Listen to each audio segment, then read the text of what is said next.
Israel for nano ene obetimi ahwe enti anopei gina sai nyame asemi so na hwe gidie mu den se upia kwa abonten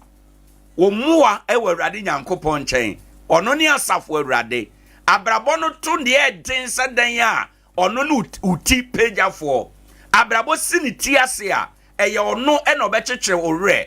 areho bremu ɛyɛ ɔno ɛna ɔbɛhyɛ wo den wa woda yare paso anopei wa yare sa wo Awurade nkyɛn ma woni so hwɛ Awurade anopei sufre Awurade anopei ontonko na so abie na otie ne mampaibɔ ɔsɛ ɛbɛpem saa brei mumisa mi bibia anopei bisa Awurade bibi anopei fo woni to Awurade so anopei fa wakwan hwɛ Awurade nsa anopei woni Awurade nante anopei tutu wanamon wo Awurade die mu menni Awurade kan ma Awurade eni wo kan abrabɔ asetena amane nyina mu dia ɛde ba da Awurade ase dia ɛyɛ ɔhaw amane ba da Awurade ase Job ya ade bi me kan Bible no na me hu a ya na ɛyɛ me fɛsɛ ye bɛbɔ Job amane wo mawu wajapade ahye wahwere bibia wo Job no yɛ ɔdefo ye be ɔhwere saa nneɛma we nyina ɔyɛ ade baako ɔsɛ Awurade wo na ɔde ma na wo na ɔgye asedanka udin sei ena ye ogidini esasa wabrabo eye na Bible to aso ka se Onyankopɔn edi Job ho adanse e kan se Job ye nipa nanso ɔtene anopei oni Awurade nante ma Awurade ni ho adanse efi se anyamsam no ma yete ase se ɔno de David se abrabo kyere so a nani bere a ne ho kyere no a ɔma nani so hwɛ Awurade efi se Awurade nkyɛn ko a ɛna ne mmoa efi ɛbɛba anopɛyi hwan nsɛm na wopɛ mmoa wodi wani ato kunu so obetime adi hwammɔ wodi wani ato boyfriend so obetime adi hwammɔ wodi wani ato wofa bi so obetime adi hwammɔ wodi wani ato soa bi so obetime adi hwammɔ niente obetime adi hwammɔ ne sɛ ɔyɛ onipa ɛtɔ da bi a ɔbɛka sɛ ai wokura wo kyerɛ wo ho ɛtɔ da bi ɔbɛka sɛ ɔkura wo ha madwen dodo enti anopɛyi me ma wate ase me hye wo nkrane me hye wo den sɛ sɛdeɛ David ka adwomtoɔ no mu no ɔsɛ ɔno de ɔbɛma n'ani so akyerɛ me po na he na ne mmoa efi bɛba ne mmoa ɛwɔ asafo Awurade nsɛm anopɛyi te ase sɛ driver ni ɛnyɛ wo brɛ ɛnyɛ mirika dodo a wobɛtuo ɛnyɛ ntem a wobɛpɛ akɔ aba ɛne bɛma wenya emmoa ene wo mmoa ɛwɔ Awurade Nyankopɔn nsɛm okuani odwadini wo mmoa ɛwɔ Awurade nsɛm ɛne nti pagya wani hwɛ Awurade wɔ wadwadie mu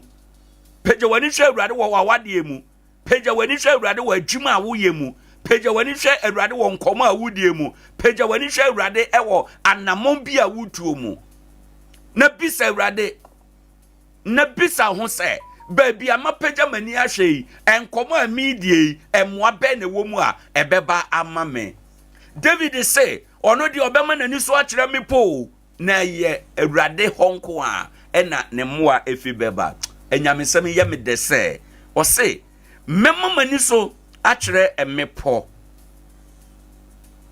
ehe na me mmoa firi beba me mmoa firi Awurade osoro ne asase yefo Psalm 21 verse number 1 to 2 unya adagye a kan ni nyina kosi awieye waka nsɛm bebre ɛwɔ hɔ a anopɛyi ubetimi de atoto abrabɔ no ho anopɛyi ubetimi de atenetene wakwan ɛto da bia ye nigidie wɔ nneɛma pii mu ɛto da bia ye ma nneɛma pii hunohuna yɛn ɛto da bia ye ma nneɛma bebre ye yakwansede efise yentumi mma yeni so nkyerɛ mepo na yehu sɛ ye mmoa ɛwɔ asafo Awurade ensɛm anopɛ ye Awurade mmoa onhyiraw ɔmma wakoma ɔmma wadwen a ode bɛte asɛm yi ase na obetim ne Awurade anante wadwuma ye mu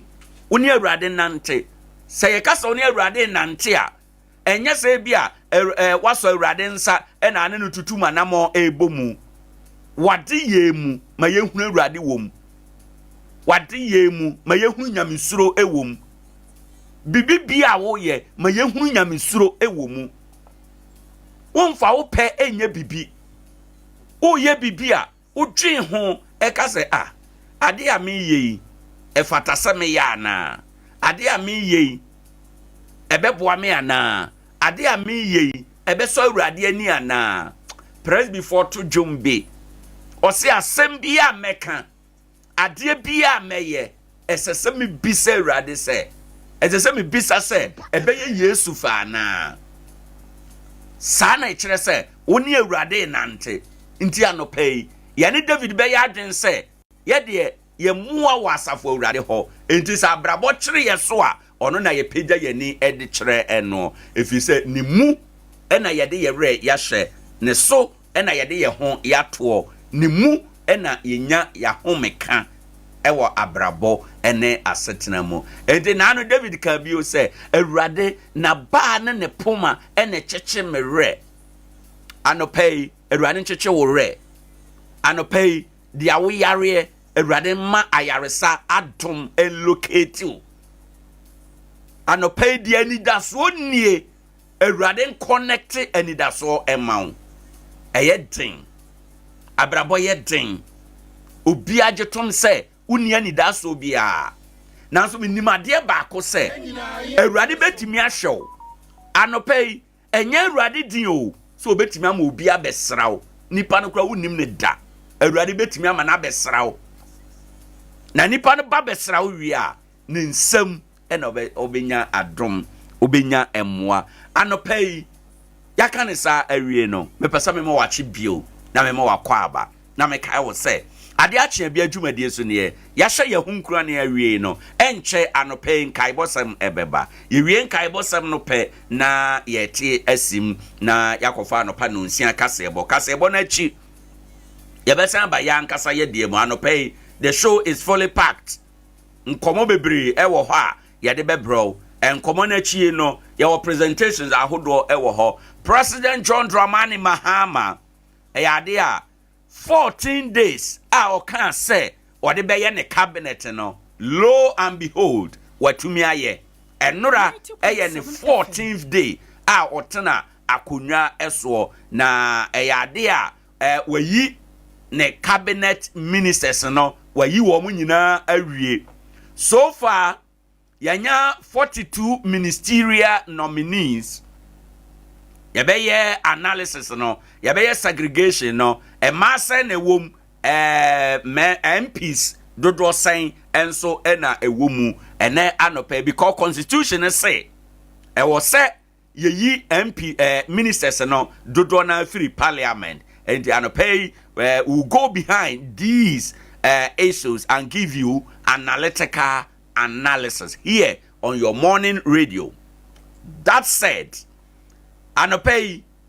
yebesan atwaso na yedi nkomo the first batch of ministerial nominees and not a parliament approve womo until now they are ministers ne tosum yenu second batch ya no ya je omatum first batch no owura Atoforson John Jinapo ena Dominic Ayine yaje wo matum wo mo yidan sese wo mo ye ministers second batch no Godwin's Kwame Agoja ene mienu eka ho yaje wo mo so atum Haruna Drusu now oye education minister ewo Ghana parliament approve wo mo enora the aka ne say Omampani Omampani John Dramani Mahama or de womo adwumade instrument of office no or de behye womo nsa na afi de womo adimu na womo kwa akwohye womo adwuma ase anopei yebedi eno so mu enkomo na ye de abisa se Omampani John Dramani Mahama the system ministers mark ya onwa sete emane hono obetumi achieve so far yaduru hen we will go behind these issues na ya pensem ensem no emu well ya kwa yanim no ensem bebre enso ewudwa eso nea eboboba oboase eho enyo ana enyo ye enso mampani akasa wo ho emunsem enso ewo ho a yede amanebo ebebro ene anope ewo eha enom free SHS emunsem eto ntwaye yegusu a yeka eho ensem aheto chega poor management of schools undermining free SHS success eno ewo kratai emu papa ye friend no aheto chega ose sadia yesi ehwe suku ahodo no ene na ama free SHS no modern mo anka esi nya free mu no yentumi enya eno appointment committee to vet trade and gender ministers designate today ene appointment committee nora nanke wo se o vet ante Elizabeth Ofosu Ejare na enra wo mantime ente ene na parliament sa no pay non kono on be kwa akodi sa dwumadie eno na Adea monetary policy committee no ene on be hye nansa enhwemudi ase de ahwe oman esikasem se de AC ekro se yade yani kire ho enso a Adea enipa bi a yenim wo mo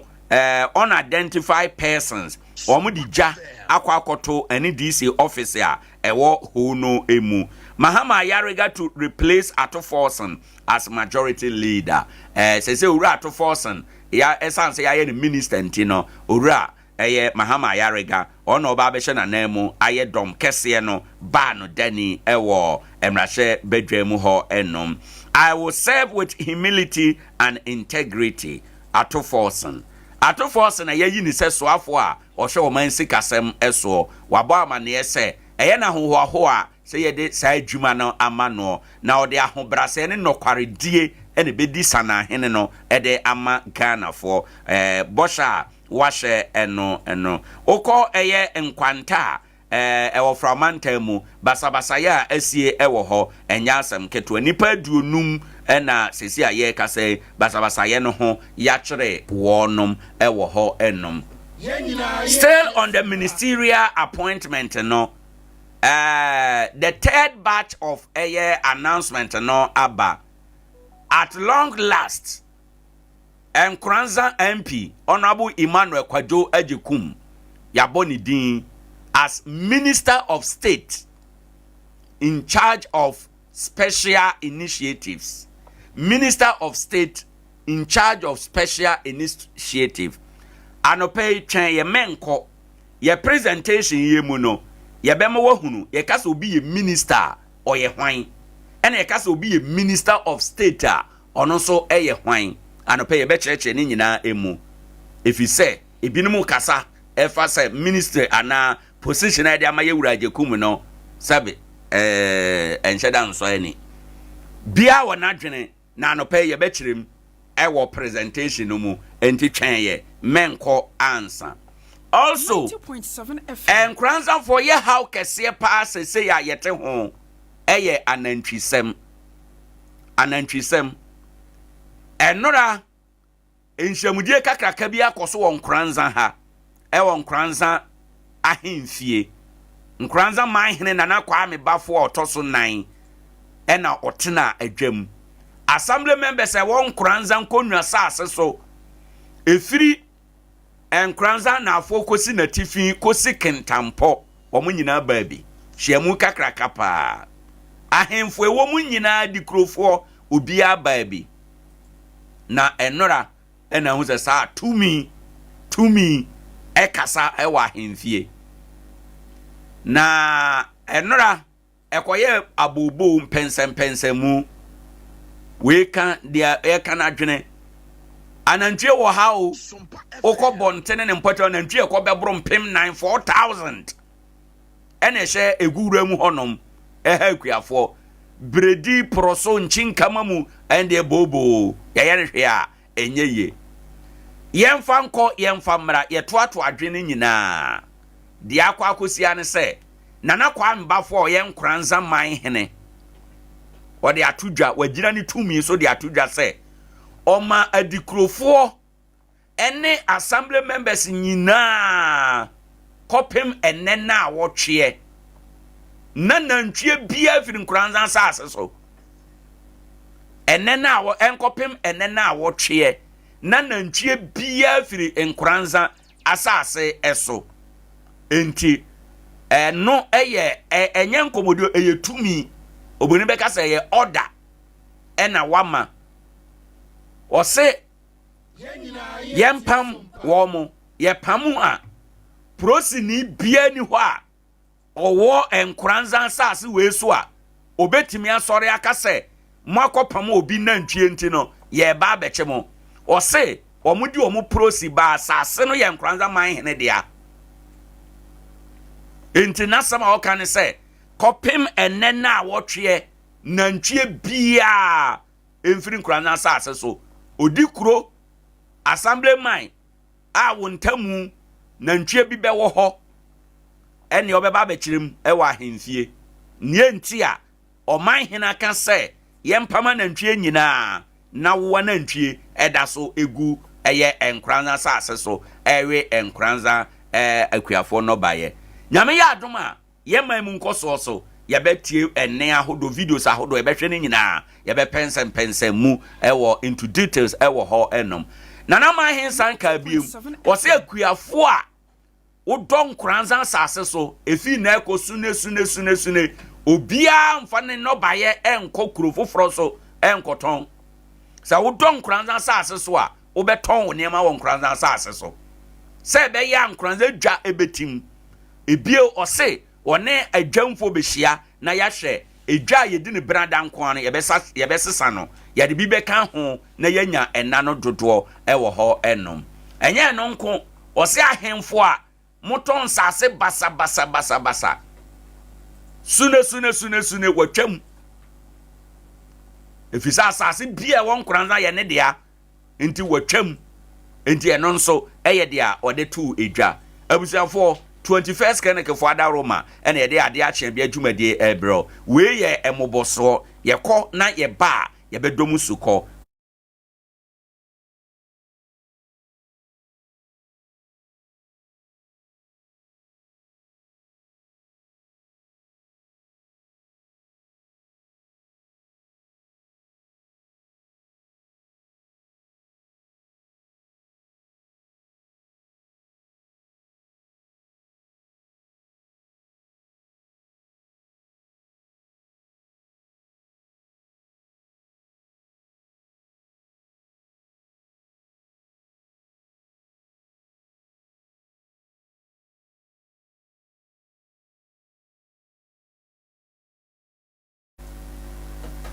Yabo yabano di enti ne bae na ebema omuaye anopai Sompa ni Adea Akye Abia na emom me fem waso simakume ni yakwa akofa no nsia kase ebo na one collection se won Nkoranza run about no so ha se oni echeretechima kwan no ana second tempo ekwan no a ya na wahwe obi nkumbra watra MPP office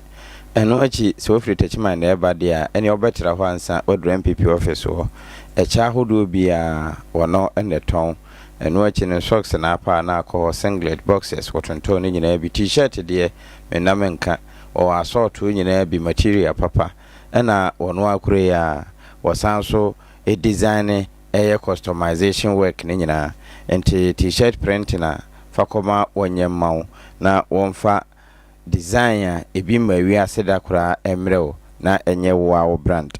eno achi no wo delivery service babia wo bia obetime de ato wono akura making say ye jeans trouser ana skirt ebia na enatade ene nenika wo 0543889209 na one collections na homa eno achi no say ye adesua de a Kobis Educational Complex na American Farmer eho ena general arts no yesua mankoda na ti ase science home economics business ni nyina yeyo senior high school ho ye boarding facility ni hostel papa bi ema adesuafo be fire chirichiri aba hostel no untua kapre eno ane de wo obedie hyanenso sa ye ka center of knowledge a ye ni say Kobis Educational Complex a akade adesua de no enya bandi o na nso ni nyina bi wo ho a ema utimisua de me 02488760 Kwabi's Educational Complex Center of Knowledge. Nkoranza techma kwanso magazine hwa first gate ya na wahwe obenkum se wo kwa wo banso a ene last gate ho hwe onifa wonsa ebeka wonom achechefo nimde na wakwadare ewa adechirem Bojibo Ventures say admission fee no say ye nursing training ana university upesu hunu a ana upesu tua bra na womoa enye wo draft kama ma wonsa enka bankers draft mfa konkoje ochete ewo campus Bojibo Ventures say onim school fees bia tertiary de na mekan graduation fee onim ne nyina hostel fees no across Ghana babia onim receipt fee so peso tua bra na beye sayjuma no ewo ne ho banks na omone various campuses no edinsa wo so no we agent ma wo no munyina ebi ni FBN Bank, UT Bank, Sana GT Bank, Eco Bank, Car Bank, Fidelity Bank, Access Bank. Me ka de wo henja de wo hene fa ho bono mobile money wo ye ho adwuma say registration withdrawal ana ulodu wallet ena G money eno na sika no eto account mo a unya alert ya na wayi aba omomu so abra wonko bank ho no Bojibo Ventures Nkoranza adwuma bro sa ne nche ndis office ne hwe animu eho ye frɛ hodi nkrase 0209 335 595 na homa eno no Tony Deco Trend ewo Nkoranza asuso empem asempa na yekwa no so Tony Deco Trend one city cottage ene din hwe animu one POP installation no wall sticker installation afi POP deco and drill work any home design and nom any ade say fie no inside and say openti ho a na wafre Tony ewo 0245 232160 bo kuma bi no woje wo na adwuma papa nso na obeye ede amawo ma mema wo anopei esanse tworo no se eye na ye nokre ema nipadua no 0244 361 008 Queen V special ane enwa papa na ayesa ewoi nti anopa bia obi a mekamfo ma wo ye delivery service nti achirichiri abenchemu ekwaburu chiri nyina wo won ntwanketo ne akese eno ane so ne bekasa na wonso wajibi special esanse nnuane nura ebo nipadua ewom anopai ye mo achamo akwaba na yakofa no nsia kase ebo na emom ye didi perfect or perfect kitchen Abuzafo ya mama achia mama akwaba braso so edem resha omonsam ye niema ensem fata ebikosi wo boase a enam soma amanfo ewuye wo mo adwala wo mrasebe fie mo no na opani amampere jodramani mama bodidin samrasebe jafo gine tumu a wo me soafo obehwe o maye ye nkrase ne apapa mamu ohun sansam de atugase ebraso se ye DC fo no ye to omo so abasen se ye beja wo no mo trasa ena mampene etwa sika bia se si omo de ko secondary school sahodo no mo no mo de akwa kotonuane de amankola no edi ewo secondary school sahodo no busia we di afoforo pino a ene akekese ne se kase ba bia wo bia no pay ye ba ne de aba besomwo 21st clinic ya dama na no pe bia wo bia no timi aba ne aba besomwo wo mo ese wo se kentire na atwetwe wo tutuo ne ntire no a efiri usisim so hu fa otoda se na efa onankokum de ekwa ebesi onantu saa de besi onampodo so no etimi count wo no mo twewa ama jese du ba bia na adise bia okutapoma wo tiribe yi no yeso kwa kutapoma no sese ya sabia ba ko mo nuru wo mfidie ewo nimdie doctors a wo mo editu yade na sede ama wo 21st clinic bora branch bia mo na doctors nkodi nkomo na yamwa entu yade na se emfa emom abusia wonum na ebo madonti ama me vemu a bia wo bia na no pay etinyaba na yaba besomwo mede ade na ya obo amali bia boga abusia fo yenye breno na afensam no yenkubo ankasa emfa emmamo yedemo shase de free mampani atena ye na enra mampani John Dramani Mahama jina tumia omeya mamra constitution ya mamra nchi amade amano so de chese tumia mamra no bi so monko sisi na nemo awo abanyuma binumo na omomwa emma entumpon yedi kan eye ora Anthony Sapon na mampani John Dramani Mahama bonidin se onkwe na onkosi nanem Ghana Revenue Authority na Ghana etuo no emu akese emu nketua etuo de eyi akwan etuo yi school etuo si hospital etuo ye niama bebrebe etuo pene Anthony Sapon na mampere Jandramani mama bonidin se wonkwe na onkosi nanem Ghana Revenue Authority no my Ghana yetuo hodo a ye gina omani ntruo do ne ntwe asaso no omane ni eni akire na omo abo ni nyina no mfama no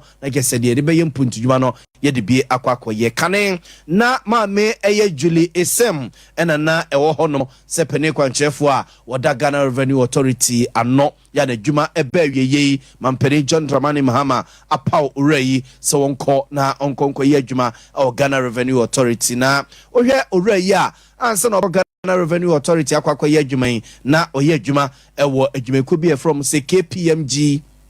Ghana honum na ora Anthony Sapon eye adwuma ene emfie bebre ni na waye adwuma eba no wodeti se sikasem yemfifi mu dwemu ma ba mu hwehwemu nkonko siase a se emfie bebre ena wodi se adwuma we ya owosue hunu ewo hu nim ye pa enye asem ketoa ene ye ka nsusu no waye adwuma ewo amama pii so Ghana ha se waye adwuma wa ha ewo nyumakuo pim okọ Nigeria so a wakọ no makọ ye adwuma pii ewo nyumakuo akese South Africa so sa enti mampere John Dramani mama kire se ne sue hunu kese a owo no ogide wa rehemu se kwa woko no akwakọhwe Ghana Revenue Authority so de amano no ode nhise papa begu akwam ama satena ye no afa ne ntuma papa de efra enye ononko ena mampeni John Dramani ha menra opa no se onkọhwe abanyuma bi so emfa emano ora Randy abi so mampeni John Dramani mama bonidin se onko na onkọhwe cocoa board so emfa emano se peni kwankyerefo ora Randy abi nim se ensem twedwuma se mesiye ya mano kaboso gbagba se befo yire ene waye bia ema nanu ya okọ eye Metro TV na chese omomo ni nso a ya no man hene ye bi wa hai wono so ene di hu chiame etoto niema ewo a ya ode se dwuma na no wo ye na bawie ye ne mampani John Dramani Mahama bonidin se onko na onkọhwe Ghana kuku board so emfa emano se eye CEO papa yi uyi nsem dwuma ye kan wasemi eto nkyene a eba no ball bo agudie mu nsem musoso a ene papa yi soso no eye afurukutu mu okase mpunepunu okase nhia ehia wabere mu pa ewo hu nimde mampani John Dramani Mahama ekire se ne hia hu no ene nimde a owo ewo nwuma pia wayem no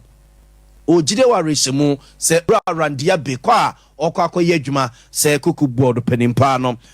subaba mfaso de amommaye mampani John Dramani mama ejina ne twetwerefo peni ora Callistus Mahama onam ne so eno de sankrata we eba bonten ebeto Ghana fo animo enti ora Anthony Sapon ene ora Randia be na enra mampani John Dramani mama enwumre no wode krata ema wu no mu a sisi wono mo ekwakwa ye adwuma aboa ema cocoa board na Ghana Revenue Authority so no afa ntuma papa de efra yanto aso na yemfamo nkomra se gefiem na enra emraso gefiem na saboni nsase ye ka kire wo MPP mraso gefo no dwai pa adaya omo se free say ye to abawie ye asendis amanyuko atitafo de mraso omo nsam a eniema ensam fatanko a na wo mo eye ne kuremu a wo mo agikuru ya boso a asekenka bi woye ya ne ye ba beto ahye so mo free say nyade a wo se ye soso so a wo se ndis amanyuko mpanimfo ne mampani John Dramani mama esore ne nasi form kasetia saade no a ekoso ewo omayi mu no NPP mraso gefo no ene eduru ba bi na kese mraso gefie mu no mo de wo mo agye aboso a ekoda na enwum to ene emukwe masters ebi bobariton na ebi soso ebo chese bebrebe no a yenko na de si ye wo mraso gefie mu no ene enko hede ekosi ye. I brought this matter up to the business committee. Just the president can make his orders, but this is the people's representative, Dr. Kesiel Atuba Forsen, my respected majority leader, leader of government business. Today is your first time of being at the dispatch box to read business statement. And this is a national issue. The people of Obuasi, your own friend Kweku Kwati, his people are suffering. There's lawlessness in his backyard. It couldn't have been that you of all will forget it and not even table it for discussion. That is my concern. Although you are on your way to the Ministry of Finance, but do something for the records. Abusanfo nti we ye aye futu mrasbe dwani a edom kuma wo mrasbe gefie mo ye kandifo di won manim onabo Alexander Fenyo makinana yetene kanana ocheche ni nsemu wieye ejese omo je mrasbe gefie mo hono mo boss wieye no a eno mo nuano mandisi fo so ba be yi wo ma no se e omo nwanwa omo ho adwiri wonum se ensemo asisi obo ase no ene MPP for eba be ne politics ya omo edisobo ebebo wo mo NDC for. President John Dramani Mahama has already ordered a full-scale investigation into the incident. Following this incident, we in Parliament have noted a desperate attempt by the MPP minority in Parliament to politicize the matter. The MPP falsely claims that there is a so-called upsurge in political violence in the country.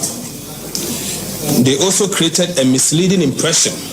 that the unfortunate demise of the miners is as a result of political violence. The NDC Majority Caucus in Parliament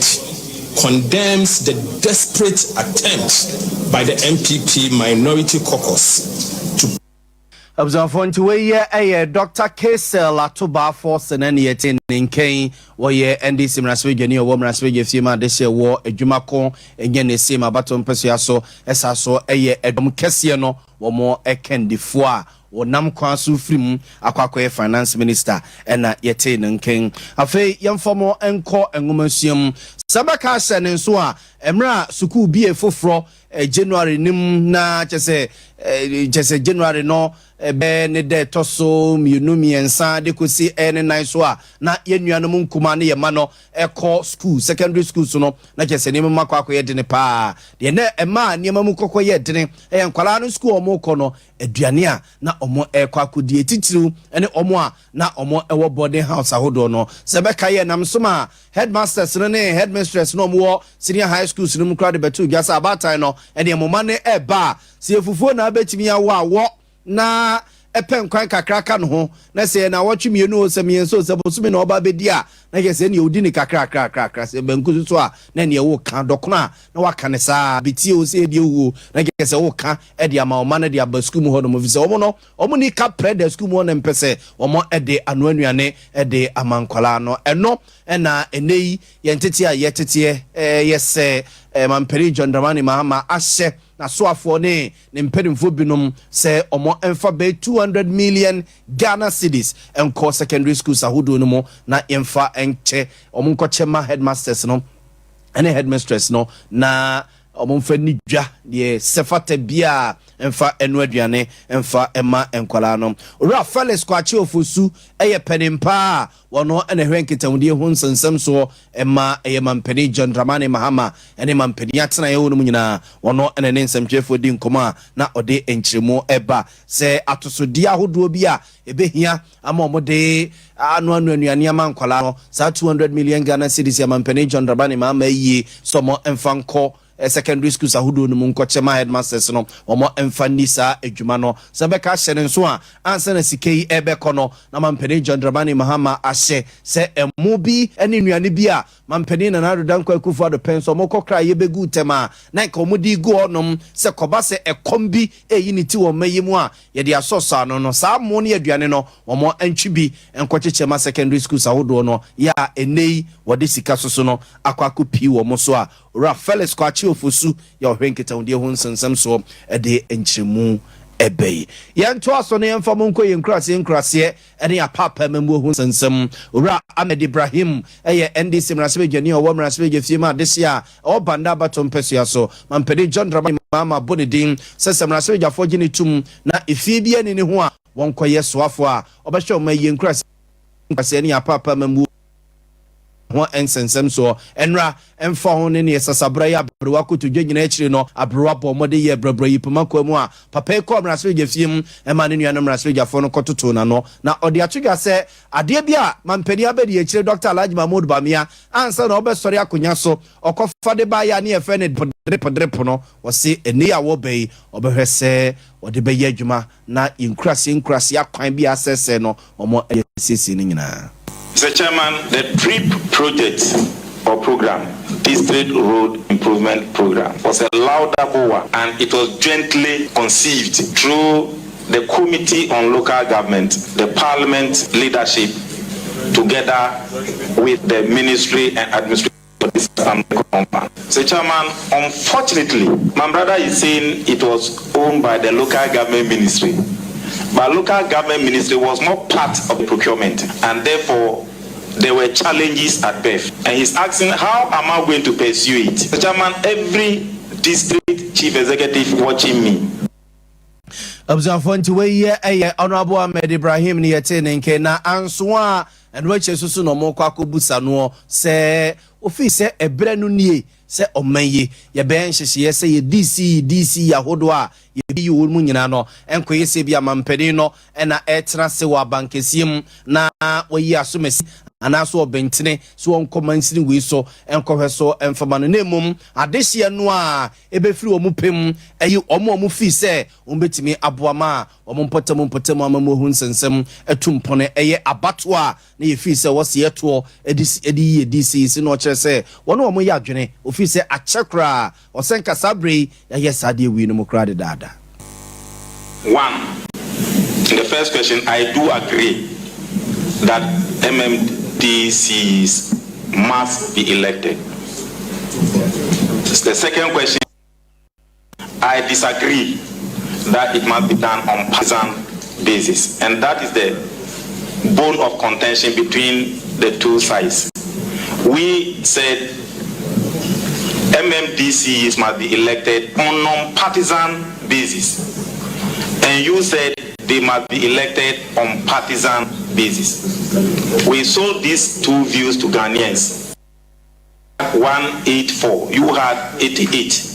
It means Ghanaians totally agree with election of MMDCs.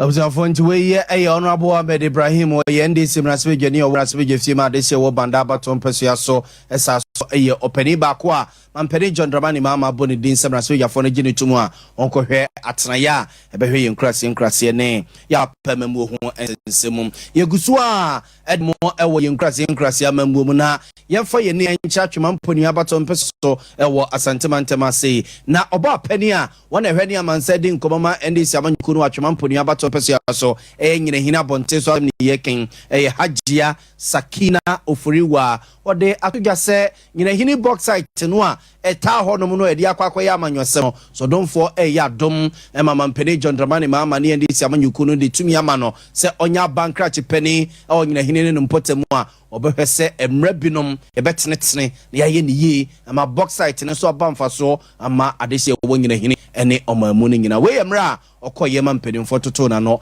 ewa santema sei na Hajia de sansemi yetu yenim.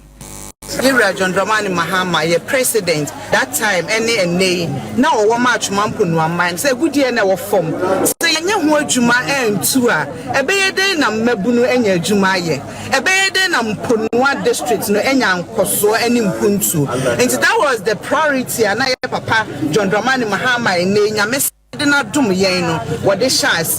it will continue as such. Ye be ye ho adwuma se be ya mponwa mabunu for ye willing say wo mo be pa adwuma ye o backside site no wo mo so ebenya adwuma ye. Observant way Hajia Sakina Ofuriwa waka Owoahene Amansa Nkomo ndisi amanyuku no ewo atwema mponi abaton peso aso nyine hina bonten so ene yete ne nkan na okokwada so a owura Moru Isa esusu ehwe ne mo sempedimfo de tumi bema no na wahwe kwada so abato mpeso ya so ene kwada so mensini ni so ede amama mpeni se MC na ono so ko ma mpedimfo toto na no e mo de nsem sei eto yenim ekoyi fi se Adea ye no ɔman no kuntuo nti na ɛyɛ dɛ yɛyɛ na mekɔɔ ne na ɔmɔbisa me sɛ dɛn na mba bɛyɛ aboa ayi municipal no ma ɔmo so te aseɛ sɛ ɛwohwɛ municipal no a in terms of health service nneɛma bi wɔ hɔ a ɛnwie pɛyɔ in terms of education nso wɔ hɔ a ɛnwie pɛyɔ nti yɛba a yɛbɛhwɛ ayɛ nneɛma toto ade nneɛma toto so ama bi sɔɔ sɛ saa nneɛma no nyinaa akɔ yie ɛne n'akyi no wohwɛ yɛ market women a wohwɛ kwada so market no a wɔwɔ sesie a ɛyɛ market bi a ndc time rollins time na ɛsii market no sesie market no ɛyɛ old nti mebɛyɛ mc no a mbɛlɔre through the ngos no na yɛ make sure sɛ mbɛsi modern market ama constituency abusuafo nti wɔyɛ ɛyɛ moro isa ya wɔ no soso ɛpɛ sɛ okuta dibrim ɛwɔ kwada so abato mpɛ so ase no kwada so mansini mo na ɔhwɛ mansini ne so ɛma mampani sɛ mc no ɔkɔyɛ mampani fototo na no a na ɔno soso ɛkyɛkyɛ ne nsɛm de akyerɛ no abusuafo yɛgyina wɔ so na no pɛyi ɛde kase ne siase ɔman hene sa so ababio na ade akyɛ bi dwumadi atoa so ne kra deɛ ɛyɛ ukwada nti wo frɛ no waka wasɛm na waka wasɛm dwumadie so saa kukua na no pɛ wo kyenkyen fidie ndi ma meɛ David Chan ne mmeranteɛ ne mabawa na waka so no ɛta yɛkyi anɔpɛ yi mede ɛde nana yɛ aboa male bi abɔga abusuafoɔ anɔpɛ so no yɛma makye bia Sompanie enyumunie, sompanie kasia bonie, sompanie osompapanie, sompanie radio nie. Yaba, sompa, sompa. Hello, Kofi. Mabedu Nkoranza o. Na maye wa kashe wa me ho nyina sa. Onu ya mani abre. Miniska. Se me imagine senka bedu a nanka ma Fidelity Bank. Na makoyi cash kakra to me ho. Nanka ma send this cash so kakra ma kosua. Enso me ba ye Fidelity Bank. Ebi ni ha. Mo mama ne zumi rubber bia ye se cash ni ho. Oh, se wo senka o frementem. Hwe, ma men show. Bisa se o pe Bojibo Ventures. Bodien. Bojibo Ventures. E honko a. Ene ye sika. Esan send sika dodo bia o pe. Oh yes, mobile money dear network bia. Ubo number na nedem Oton Richard Cars, sim cars, or your transfer, and also register sim cars, network bia. Hey, oye we nyina. Share, ne yesima wie, Bojibo nko and a Fidelity Bank, any Eco Bank agent or Nkoranza. Se ubia account, o send you obisika, and answer uko jiska ede free Eco Bank and answer Fidelity Bank account mono. Bojibo Ventures. And fan one bank ya, obi save, wait me send this car mano. Our Bojibo Ventures. Oh wow. Yeswation no so ye juma. Nkoranza Bojibo Ventures e wedding krase. E dwabo nsan no nchepe. Me da se menua. Fre Bojibo Ventures. E was 0248 089 463. Bojibo Ventures.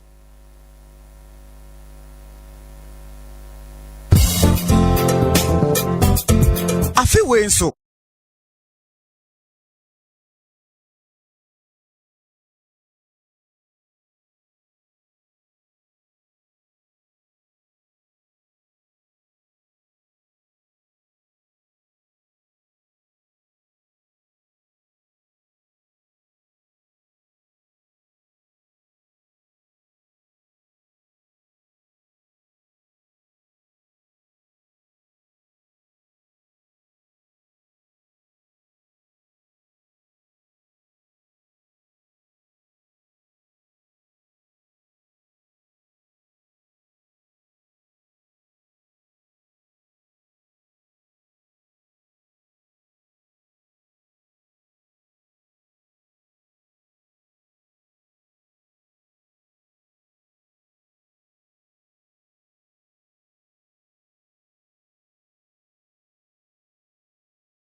school fidie na wo de kwae bretuom ahoma chamfo mpobo unyansa pono a eyi ehu ni ahan ma yuo ni atwe yi akyea wo kwae ase enu nti awofo ni ahwefo se musan Kwebis Senior High School ho a ene net se de wo de kantia konsuo na de so ne yesisa Kwebis Educational Complex ya a free crèche nursery KG primary any junior high school no and na say de wo de senior high school na ka ho no ene nyina ne se Kwebis Educational Complex for no ya de enu nti Ghana Education Service edi ku ho pa na won hyehye pa wo de bie senior high school yi enu nti na wo hya mansa nyina bo se wo batro wo Kwebis Senior High School a tertiary street awofo ne ahwefo yi mo bisa na Nyankopon adomonya enu nti ka ho na admission course adesuafo free SHS 1 2 and 3 one courses no general arts general science home economics any business transfer any obi a watena fie chenso woje one mo hostel facility ma one free chichiri any benchre na eba no one senior high school abrosan no dia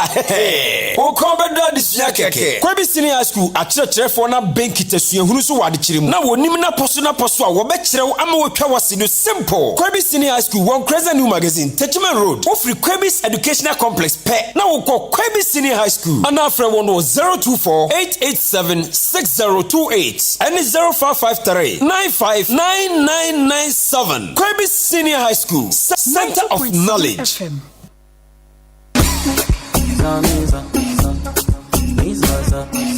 I feel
ope nyamencha de 90.7 yekwa abatoɔ so na Ghana for dodoɔ no yeto aba edema Omampani John Dramani Mahama yɛde na si akonwa so yebisa sɛ na konwa yɛde na si so ne mampani a odie no de na womu edema Ghana for de na wo Omampani Mahama na mamu a odie mu edema Ghana for na yemisa economists for no na oni oman sikasem ho komo kakra enkyerɛ yen yewra AS Asiba Sans ewo ahoma no so oye chartered accountant, chartered economist, and also a policy analyst. Or ya ahoma no so already. Asiba, good morning. Owoahene Acheampong. Na apomu to saying Boko minya tachema dabu jim muja edi afusani yede nese aseda inikabia enedbe ma Sompa FM. Yede nyame ase ewo saa kwan no eso. Enche bia na Ghana for kwa abato so na yeto aba edema Omampani John Dramani Mahama. One of the campaign issues were drive 2024 election no na economy. Amanfo na womo ejidie na womasem nyina ne say abandada no abreso no na economy no enema enkoyie. Womo de womo ani da so nyina kokko share abanmunu ya wabayi mu. So this morning, first question. Omampani John Dramani Mahama yato abayi no na wote Ghana abayinwa so say no. O share the data available and all the indicators are ne election as a president of Ghana a turning point at the Ghana's economy ana. Yo, tie Sompa. Machia wati for Nkankan Nkoranza man. Right. Machia bon man. Asanso Achia Ghana man. Mimia nokre be election ya yeko nansim. Economy ebe ye say the election bia no economy so we can say economy and say no one butu mu asem no one is ka tu butu and let the direct discuss the tu butu ho be ye nsmp e me ka ho asem Ghana hapa eyi before I make us afa say change of government no e bit mama economy no adi ala say anyi no enyi no ni make us na nyina ejina kwan ya aban mo no aba no obefa so atoto isikasem na se ubisa se mehwe data no a se na data no esi kire na se sia mene o kasai ye share Ministry of Finance yo mababeka any impokura no wo mo a wo mo nye Ministry of Finance a wo free amarama so bi ti se INS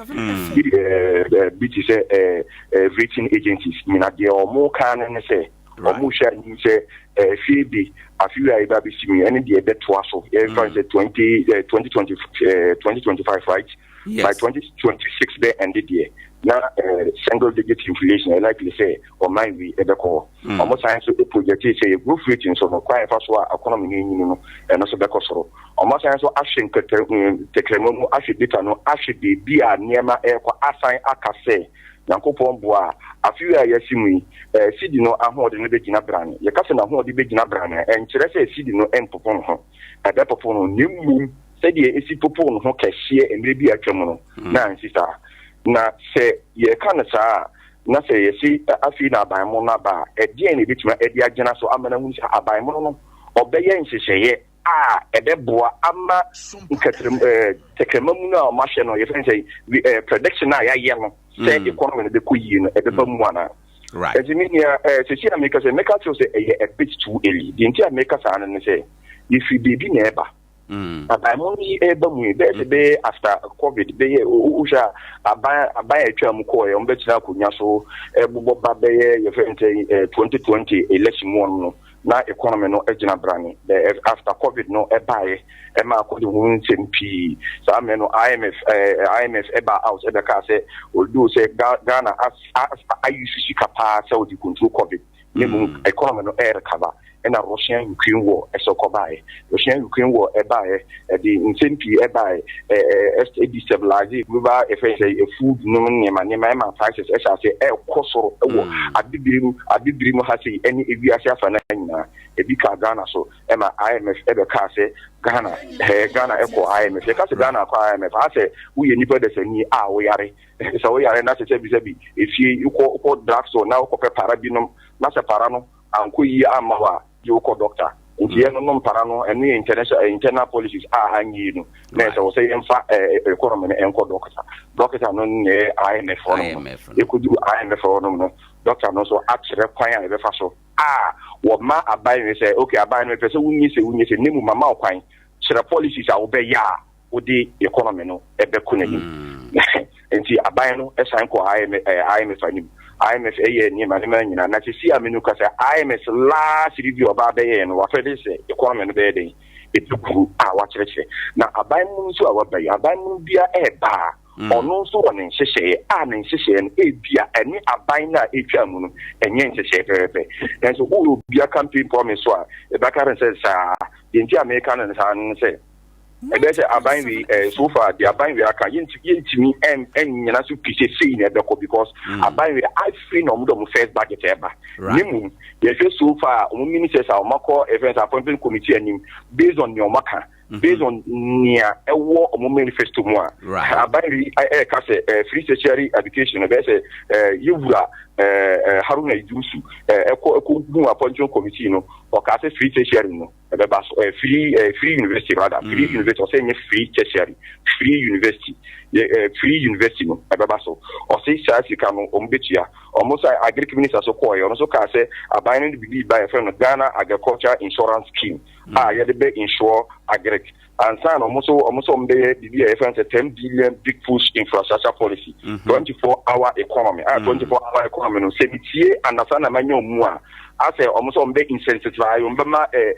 boa say the 24-hour economy no they will incentivize incentive say the this why we nyina kire say na say infrastructure reference in terms of expenditure no government is expenditure sika yedi no government mono eba be kan na say government the mono eba be kan na say amambu sika ubenya afi economy na wodi akwakutia eka na say revenue side no so e na government here revenue side no so government no say and no so based on finance minister betranse o see budget here ebe levy ebeko covid tax ebeko betting tax ebeko na COVID tax in my economy no be 3 billion. Levy and so my economy no be 2 billion. Betting tax and my economy no 15 million. Betting tax no there. So uka se u here no say impact a war economy no so in terms of say ba affect your revenue no that will form kakra. Nemu levy any your friends the COVID tax no ni me impact here about 5 billion. That 5 billion are making so we should projected a budget deficit because the budget deficit usika wonya no economy mu any your friends say quite offer to disika no government here say afibia no ye di boro so be 50 billion so 50 billion no you buy your friends the physical deficit is about 5% of GDP I wouldn't say the be control quite offer to disika because you see the ngajin femu where you see and the price is so nyina father by a chance if you require you to disika no boro so and here the idea by the Physical Responsibility Act. So Physical Responsibility Act say aban bia na therefore so say the want to be this can no more so enter 5% of GDP. And it's aban no the new expenditure about the count one. Not say expenditure or hoda na say it's only say we say because expenditure no e be kosoro. Nemu sika no so a ye benya fi economy no kwa ye fa so anya no ye bi afiri wo. And the question is, you see, if any case of better war, Eddie Aboa, bia, 99 be so. And the question is, revenue no almost movie everyone. I buy no insist ya or the air the baby see revenue anamuno and no day. And I say, or the new expenditure never said the old one be all obey everyone. Right. Based on the finance minister, finance currently says you are approval. You are to forcing a parliament and a appointing committee and a kind. Your can say they will control wasteful expenditure. Also, they could do it. The question in waste, constitute waste. Then constitute waste. So, who share your friends a expenditure breakdown? Baby, a dear Sika Casepa, a dear, you did your salary. I had it your woman, we are Juma, Sabi, you won't you touch it. They are tossing me debt servicing. Debt servicing also a car, month for the bet you anything interest, and also until you found Sanka. Right. They are tossing me and infrastructure, infrastructure, infrastructure move, who bet me and manipulating. Nimum, where you are buyer, what promises 10 billion infrastructure fund. Now, say you mean. It's only saying the infrastructure. Why not going to say, or this cabin, and the Cohopa, and the Etosin means a statutory funds. Your statutory funds are a Sikabia, a second Binois, Marano Akye Ghana by say, Sikabia, in terms of tax. Before Ube used to be also Untisa, you can be M4 star statutory funds. That's a it be a national health insurance fund, it be a common fund, it be a minerals fund, any nema. Nemu, a bind that no a Mukoeno, or who says Sika, Yeno, economy, say before Uber statutory funds in Aquacotum and San, I will bet your salary, I will bet your debt. Not be a how much you move 50% a crop. And your money policy be by our mobile carpool. Funds on because of my capo and I say, or my end say, Sika Benyano, Yechamunaya, yet the Bako, a better Abusaka for so. Sika be at the Bosa in so yet the best alcohol to consolidate fund. A beya, a beboa, a bino, Amma or also promise a Wayama mount for no what you mean after failures. I'm sure ya. That's the kind of the Kotusa, no, I trade baby. I am from a beer, beer edit the corner, and Yahana a bino focus. Nimum, a byway, as I could see a parliament based on the Omokala Pambo Contino. Omoka say, health insurance scheme, fund on the on Capono. Nay, say, on the money free, celebrate can be cum. So I found something at least Macabemi and Sasson Bell and Capono. As a training, say, tax I bet you know my more. A bit of Ako 50%. Column at the course, defense of funding. Now, the 50% because our fund, nothing easy can the Ebecano, and I assign I reduce some taxes, use tax being as free more. And who since I saw a war economy and anything. When you are necessarily a key for say, Yanabotry. I never crown a baby bear was me sanity. Tax in the bar, a friend of budget in the bar, budget in the bar. That's it, nothing you do so soon. Why you share a friend say expenditure items, no, nice revenue items. You don't require a buy no ever fast or bet me I science saying, I may have see, you know, and Brani, any incentive, not a beer prediction now. Yes, a bit number. Okay. Yeah, me sure say a buy no so or more before or munim sani minimum amaka and so more plan about ibishim near Casafa home. Meda say plan about ibishim na yakasa afa home. Share a buy munia or buy ya or the resetting agenda and a buy for them all the sectors of the economy no or more per se or more reset by extension or more reset Ghana nyina and anopia yenya mimi say fundamentally e dey na war ye economy no mu a ehia say ye behwe na challenge ben and ye fundamental e wo ye economy no mu a ehia say aban a wabai o manani ekoso Meka say challenge na ye can say challenge kese pa so far a crisis dodo na esi o man mu no ya dodo na eye nia e fe say external problem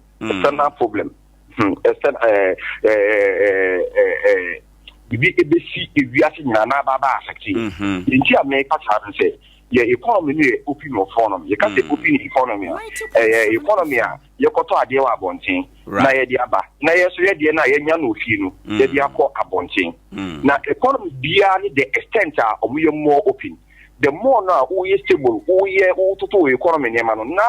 amanonefo enso agye ye omo so omo be de embe invest wo economy e di say wo hwe Ghana ha se a ye ba ye ya bibiri mu ha se ye ba Sahara Africa ye country outside investment pa e back pa Ghana has say in terms of as proportion ye ka sika pudu e ba Nigeria di kai e na Ghana to sumi nemum say ye sika e ba ye any your friend say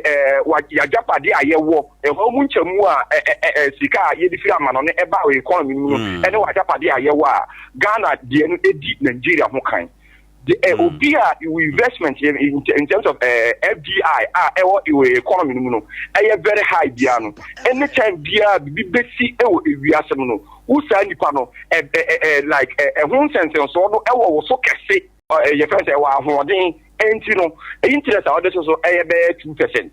Now the Ghana o man be 10%. Right. Now anytime bia bibesi o man no Uber say US 4% or most can't you charge interest na eda or besia na would attract investment so on besha say no or more pijam so mu pijam dia na se nipa kono da na hwe Ghana de no na so funani na so unse Ghana de ban hwe bit ban problem na wa sha afi eyi ni sika e di fi o man e di ko US say the be ya your friends obey more say because USA a safe economy relative to Ghana's economy it say na ubehu se na usidi no asase wo so no ho e usidi no wo so no ho na sa wo so import ni ma na niema bo asase eye den ekosoro na se niema bo asase ekosoro na sa aban no so ekọ abonte ekọje besia na se besia na ye tua na abonte no odo se dollar term no ejina se dollar term no de gi ejina na ejina be city term na sika no eye den ekosoro me ba just what you say nemum obi ba just what you say and say ubi say no number 1 way e was aban bia manani ko no on pe kwan pa bia obefa so a ye benya your friend say the maximize how will I say you need to be the best fit because you think say she can be about say the best fit ye benya idea ma economy we say the beya anytime be we as be wo so and security and a stabilization fund no so no ye be se mu kena say the beya emire bi ebeduru ye betimi atu America akọ nanim uyi and akọ pesika bi edi aba betwa ye nim uyi enu so free ho a kwan a aban no efo so di nisika ene kwan a aban no fa so egenuity disika emire bia no e wo se aban no make sure say obedi sika amana kokuduru level bia enko lead to high budget deficit obedi aburo so bebiri be ma obi se ano so aye de akosuru bebiri obi se ano so ekosu bebiri na di inflation no nsem na sai ja be si bebi corona na eho be sai ko ni asa hwe ne yantimi na sai amaso jojojo e de akoma IMF oye doctor sa IMF MY na sa IMF no boa na so wani ba brani wani ba kuru na se onya ahoden na so de oba na so usabi bebi a okoye na onya asa bo be san akọ de a na se ko na ye koye no so amamfa so yo na chese o ka se aban hwe kwan fa so odi ni sika na de expenditure bi a yam budget ye no eni kwan se aban de ne ho ehihye mu exactly right. Adea Akye a amanfo kasa wo ho pan the last election the CD the exchange rate no said ya AC dollar na the CD no e2 mirika and ne keka ho with the benefit of your knowledge Adea na ye you a ebetimi ama ya stabilize the CD no when ye ubaye hanuma ye free ye currency is a soft currency. And it's a currency, soft currency, the economy neutral. And our foundation, any sika, a back you see, no, as a combative bar, economy which bar, maybe the accounts or one more dinisha. And science so any sika, said a man, a useful idea, Jeji. So, of $1, and I say, if it's a pound, a sika, economy now attaching sika, Pudua attaching, and we are saying, manfo edie jadi enti na meka say baby pa kese pa baako a affect the pa baako and say your economy no much exposed because it is being open economy. Me say a mere adu say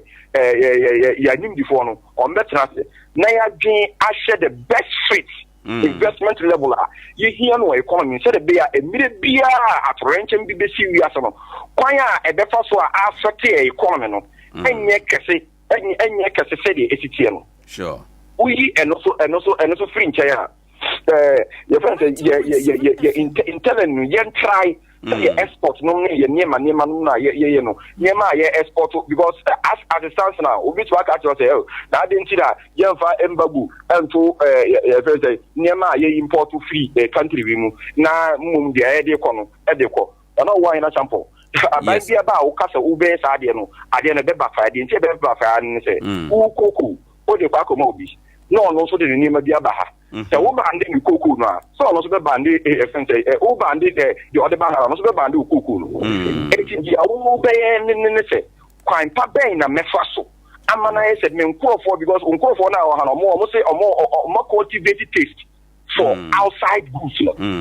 enti kwan pe ben na mefa so a me nkofo na mo ano so outside goods no bakora na omo nto no nemu me produce no economy we no eno no mbeto enti so wo yes na sa de on the day so outside for no de omo de ba ene ne aye no economy no de o na se Ghana ni na obeto ade no decide say de ye produce no Ghana na meto a so be say so o de ba na ya anto a obeto aka sa na wo block no right never so obetimi and secondly so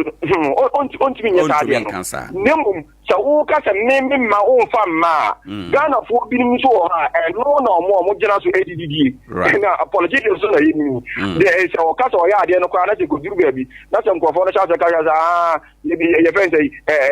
you yokofa ade aba beto anya bebi adi wo so won ti ase wo so be dey obe ma so afi wo kwa apart from that so kwa no o block mo o ye wa adwen se o block mo no o hanuma o hanuma why ready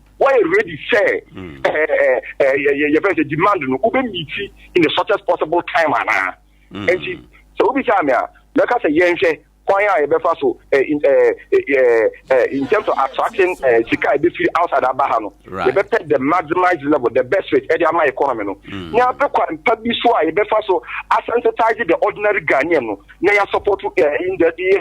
industry so the be on bit ma produce more no kwa entimi so problem no minimum Ghana ni na obekọ dwa so akwakoto ade no yen sign so and sensitize sa Ghana ni no said the bear obehu nie ntiri a also onto de ya produce no Ghana ha man nto hwe said amode mu nim oman sikasa na mu akonta bu a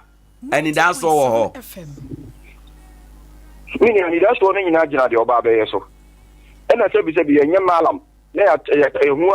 ya hwe de kremo say no oba be nipa ya wa ba ikura no ni sika sema na ko mo sika kwa mfa ba kokora mai okay to ba ko ba ya nanka ya hwe senia wasi agbogbo ni mo nanka ya hwe e dia hwe bi a sei na ebe ko no until for now me mpese me kasa afa ho okay be chen ama na budget aba na budget ne ba ebe ma ye nimdia afa bebi a opeso odi oman no ko right kwa ya opeso offer so enya akwa sika ade ma oman no eni bebi a opeso odi ni sika hwe right na nyankopon bo na se de by the time benya budget baako mienu miensa na bibia aba beda ho fan a ebetimi aboae ama external investors are also omonya twen ho kakra because new government aba omun kwan a because prediction nyina e based on the atwemu akọ na omudi hwe de eba nim right and you say obi chen hwe kwa omudi ba na say yesha na say onimdie bi ho a ebe kire ana say obibi ka fon a ye mane enka friend ye beba ma na so say be Ghana man ebe tie nka enti Ghana fo a ye to aba na wo hwa sa de to aba amanfo expectation e wo soro pa ye expectation no say na yensi manage no in that regard the best friend the President John Dramani Mahama onokwa no o hwe ne nkasa emu nante ya utimi se o try se obe manage expectations so the be ya tell him say at once no nima betimi aye say ana bibi say ide de utimi se o manage nte be kasa Ghana fo nyina yenya twen ho enfa ma ba no afi na waba there are bad yin ministers or yin ministers approve be still be no eba or yin CEO na yenya abotrema no there be which way is ani mani nyina ode na ko mo sika beba na washase ashase aya aduma edi amagana man na me so afin be kwa wie be du fi mi de na hu bebi a sabi honeymoon na president mama ni be twam ko so ba ye ma honeymoon kakra no na du honeymoon na ama no se ba ye beba abaye ye nka se ibi na na kwa bi ko so ye nka san fa ne mum ye kasa fa ho a we ye mera wo say ye mom the benefit of the doubt right e ko pem say on be rule out on full policies no na hu bebi a ye ko. From the economic management point of view, Ura Ato Force and Finance Minister Obe assess and saying briefly na ye no nwie. So far so good. Owura Ato Force the best Ministerial okoi. Hon ye bebi a ase onye horse awon. Esan say emra 2016 from 2013 to 2016. No any deputy finance minister. Sure. Quite apart from that also no Parliament was served on Finance Committee on Parliament. The Finance Committee on Parliament, Appointment Committee on Parliament was in Parliament rather. Was signed so served on Appointment Committee and SIM is which means a mirror or call your friends say appointment committee and which means what information about how the economy runs. And of course, you expect to say Obenya information no I have the person can do a say on be control wasteful expenditure details no say beer. You see, 10 years also be bube. You see, how do you call it? I think we should be or that's so everything. Okay. What are they? By the time on the budget, maybe be your friend. Aba bedena kwa mwa. You bet me after my queen. Yo. Yura, anope yedasi bebre ni nkomodie. Medasi minia. Right. Ebisan for ene outi ye Owura AS Asiba Sans or a chartered accountant, chartered economist, and or a policy analyst. Or no no kokodin komo na no pay na ye share or say yenya botre emma aban on the first budget emra ansana ni a budget no beka no yetime gina so Adea Akye asem enti yenya abotre emma budget no mransa se wo presa obeka bibia na mum budget mun hwehwe ya omde beba ombe kire kwan ombe pesika na omo kire kwan a yebe di sika no a ene na bema yahunu se eni da so wo ho ana eni da so ni ho na Ghana for de yenya akomato yamu ye pere a ye ma ye ni da so ko ya rehemu kosoro bebira anhwe ya na ye nsasi fom ana se ebia na ye ni genu akonso akoboro so ti ye nyina ye ntwen budget no ba ena yebetimi ahunu aban ye pa and eno nkomo a yekodi ye enche bia yebefa agudie mu nsam de abroma yenka wo se 21st clinic for ne so asene ma yede dwumade bro anopei wo mkuso kaka ye se ba bia wo bia ma onan ma otutum ni kanabra fa oyade nyina bra 21st clinic ene watena se na yekuada okwa STDs yade ne yekeka ho nyina na yemu yadwa no obehwe ne nyina ede amount Dr. Emostando abawa Sarah ne adwumayefo nkaye ne nyina ewo 21st clinic wo se ye kan yaresa edimu quality health care 21st clinic ene 21st clinic adaromanti opeja yade bi na oye ho adwuma na ogidia na dokotafo nyina esua na obi e ka bi ene 21st clinic ba ya ode siateka yaresa ba ye ode free Ghana akwa amanone asa abrofo ne abibifo nyina yade no ama siateka yade no nesa aya akono ene doctor bi asore a oso ono so sa siateka mpache obebre 21st ena osua obekọ baabi na ebe soro no ene se obekọ 21st clinic na ebetu ase de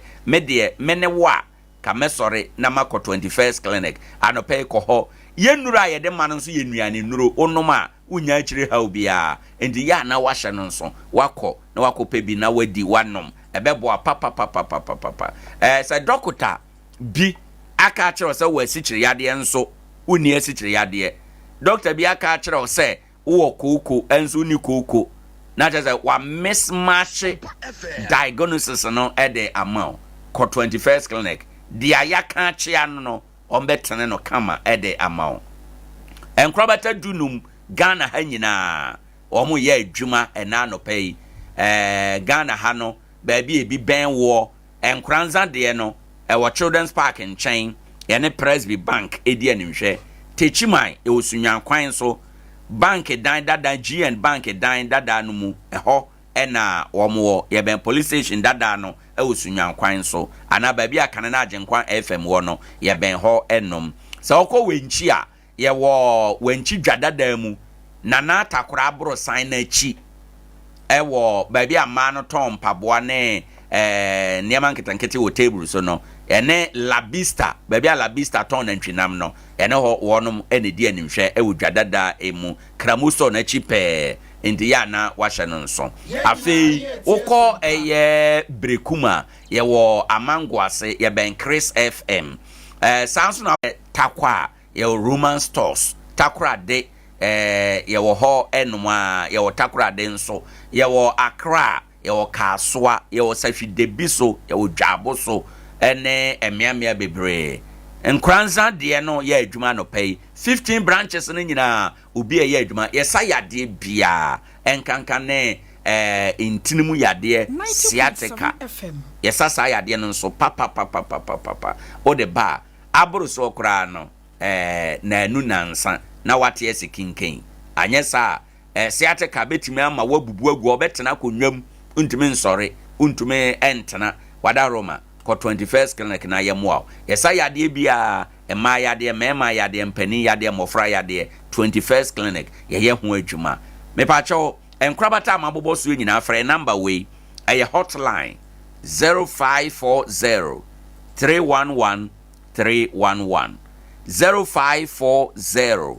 311 311 eye hotline ofra ebeko 15 branches no nyina mu enti baabi a wo no na baabi a wo ben no na ya kyerɛ so kohanom kona ye moaw na yensaw yade ene anope Adea Akye Abia na anope yegusu a ye bonkomo eko yenim ofa atena se ewo ha enom enche ye befa sports ede abro ofa ye enora ministers na converting na third announcement aba third announcement no mu na Nkoranza MP at long last enra yedi nkomo na ye kan say yesra omampani ompe baby onfanishe because say district na constituency na omunya MPs na omonsan Nkoranza baby enti ompe baby onfanishe lo and behold enra ni diamba wonderful yaman ministerial nomination okay I've no beko appointment into a nominee. Oh, okay. We ministerial nominee. Nyanya ministerial appointment. Wonderful. Okay, quite be so bit make say appointment. Appointment no na amana ye nominee no.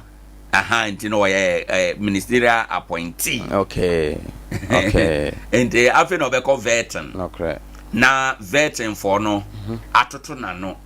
Waye adwuma ben de of course menim say ni CV wa ni CV wa politically kra no waye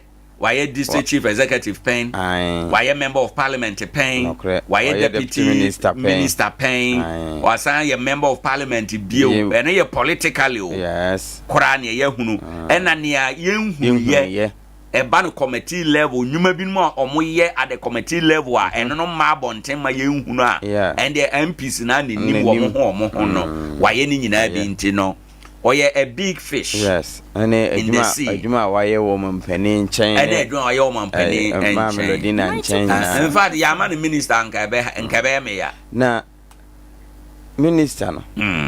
on say Ministry of Agric aine ewo ne dan woni fie ne fie Ministry of Information and say Education and nso woni fie aine na ne ya appointed no eno woni fie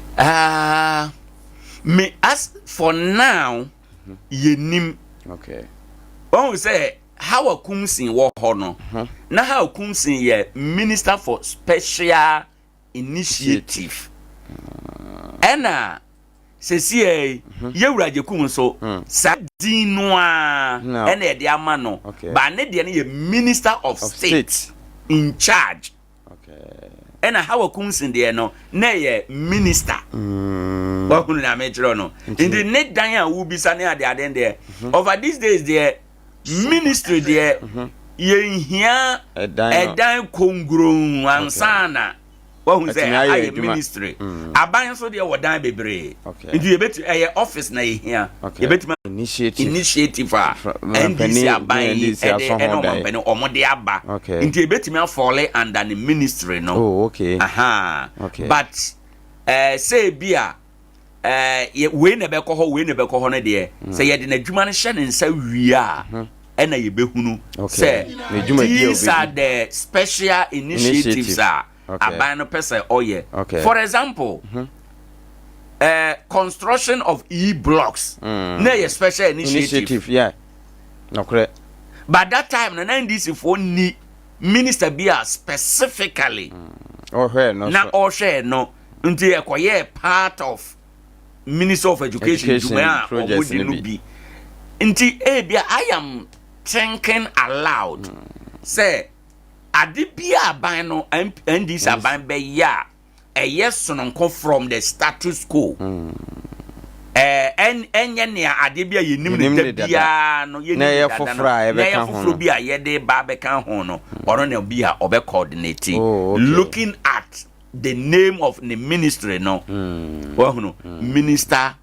of state in charge of special initiative. Most often sankrofo no eya omo operate from the office of the president.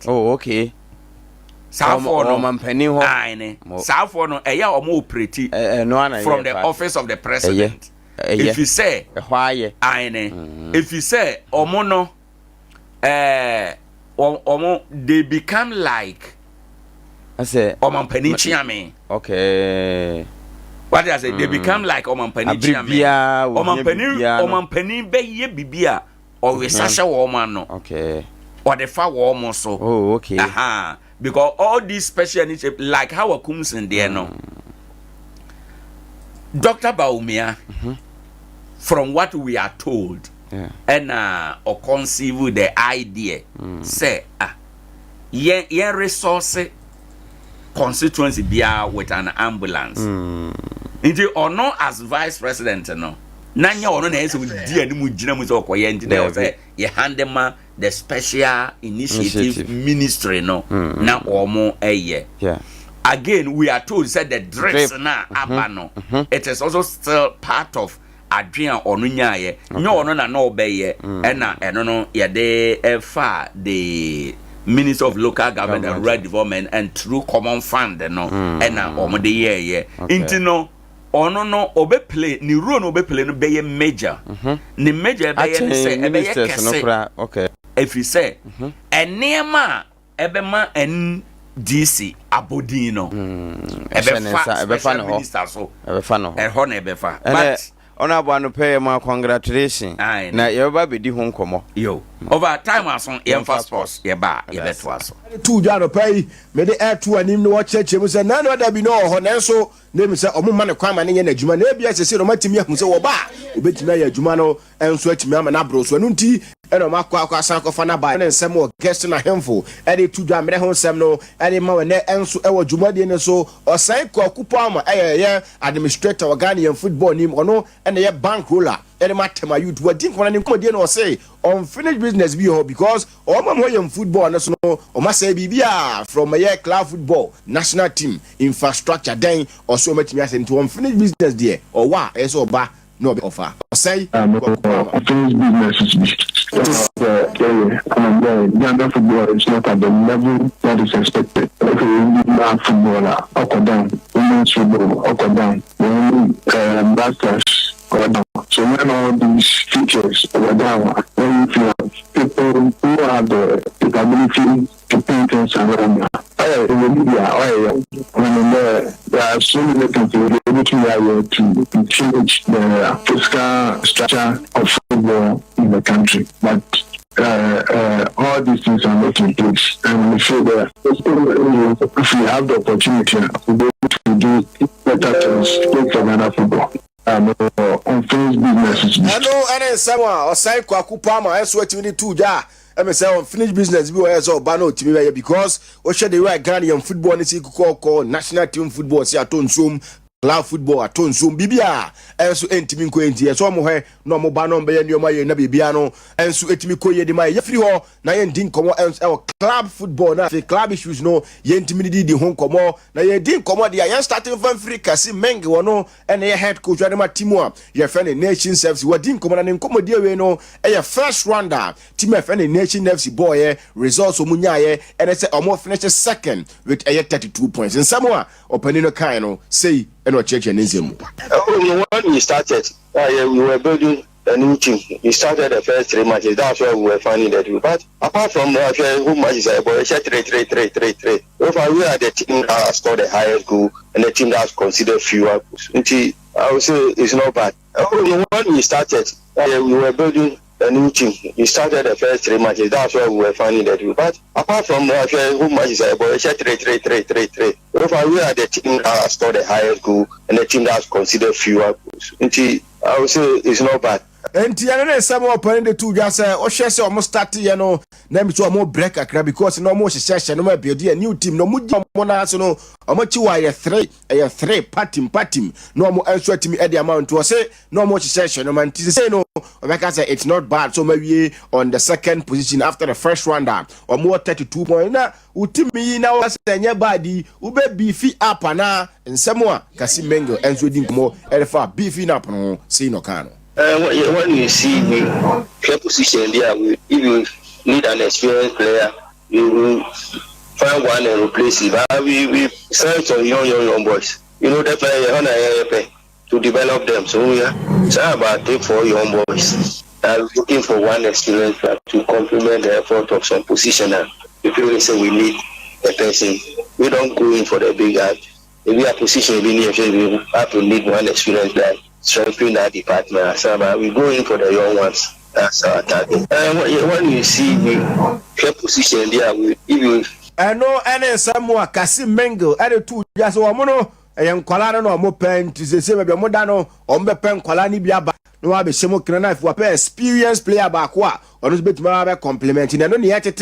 sa branch your friend a year. Netty, yes, Christopher Netty, former Kumasi, I know got a former Accra Great Olympics player, no, or money didn't come on, no, bet me about a compliment, said the ono, and so is the air carona on pitches. I see a can was way in Kromano, Ghana and Premier League Venus, no, or Penia, your friend Kasim, Mengel, or Kansi, who didn't come on, and if I am pitches in home, Yentino. It happens always because we have a good pitch. We play, so when we go to our way near the same pitcher. We find it difficult in playing. So when we go on a pitch, we are pitch in the fire. See us playing good football. Without a pitch in it will not allow you to play how you want to play. It happens always because we have a good pitch. We play. So when we go to our way near the same pitcher, we find it difficult in playing. So when we go on a pitch, we are pitch in the fire. See us playing good football. And Tiano Samoa, Kasim Mego added to just one more park in a yo. Dr. Kwame Chase Sports Complex, no, yeah, no, so Mukwa away, Kunya Peche, yes, sir. When I walk by one, as I bet 2 with him, Utimusa born or more ball, no more bonny yin, Tiano, and then someone to do to jam away performances, no, and stretch me a Gina brand, or then some no, and add to an young video, Nine didn't come out, and so our Timor, Jeffrey Lugon cities, and so I catch a Prince Banff for your CEO, and sweat me the more first rounder, Timor friend Lugon cities, Nyano, or Penny, and sweat me didn't come out, and their fat Lugon cities, on first round now. Yeah, I would say like there's a lot of mistakes that is happening in the club. We've put in things together to work on those mistakes and then fix the club to be one of the best clubs in Accra or in Ghana. So if you're talking about the past, we recognize our mistakes, but going forward, like you're going to see only winning. We're not even going to play draw. So I'm not here to talk about the past. I'm here to talk about what you're going to see from Lagos City from now on. nti say Lagos cities enso atimi afantoma foforo de afira nti say no omo ba be bom ho modin na afi draw kra no omo entimi mo bia no ne semo asi wo Prince Bamford de tuja anopa me boy akire yi akire enso atimi ede amawo no wo sa di nkomo biem yetete say Lagos cities be 6 months as say ni omo nti omo players ka Prince Bamford jebre echechire mu nioma na ekokoso enso eho. That has never happened. That has never happened since I've taken over. And the very first day that I came, it was paid. Yeah, it was paid. That was 2 months, but that has never happened. It's though that some of them went away during the Christmas, and half of them was giving the money. The ones that went away didn't get the money, and they wanted the money before they come back, and that's indiscipline. And I told them I don't tolerate that. You need to be disciplined, be present at the camp, and then you receive your money. They did that. I gave them all the money. And nature says, some of what kind of chess, a be as what they cause or quick Christmas break, no, ma, because you inform the government. Oh, yes, I dare in discipline. Me fast no money yet, or more buy a bad 20 grounds back camp ready. Or do be a sicamano. And tis away as what then there's a sicano, and also Chimaka could left. I don't know someone or Penny Adea Akye pay my boy today and sweat media man Kwame Poku Uromo Kumasias and go catch as they say amount to total the form or Mujina so son and so brandy become GDS or Penny and so boy Juma and sweat media more. What didn't command in Commodino on Unitia a was I got to continue more air bois a mass I got to continue air coded level and name the part as I got to continue and so etimiko Kwame Poku Bay my paddy and 20 meeting come for now, no man say love aba unity or camp no dey be attract about boa obi convention pa am say after 2-1 no me na box no be now when you be say okay is a kind of support am so dilemma me in collective team they attract about boa for now no man say love aba unity Kwame Poku Beye na hotel en kasa wo church ensemu na bibia ekoso enso atu ame ko be chem na me fan cha kase ma na Nasari ono ye communication director ono so atumi ma me story bia me de be ba time wa full time no enso etimi cost no sa story ni enough e betimi aboma nyoma no enso atimi agina yie pa na chama K5 chama Kwamponsano no wadi nkomo e de afa Kumasi asane go to first round no na Kumasi asane go to first round no 31 points per eno munya out of possible 51 or to 20 the agwenra akomia say enye overly impressive na ukupania jefeno K5 edi nkomo e dey first round no amame because first round was kotoko team nya 42 points so uhwemu a ya 3 back na ne ebo no you lose by 14 points no and ha adwene eno kro nya 10 kro kan we ho anya 42 onti eno ne ha ye ba say coach atias ne de Eniema bekoye. Ezemuni coach na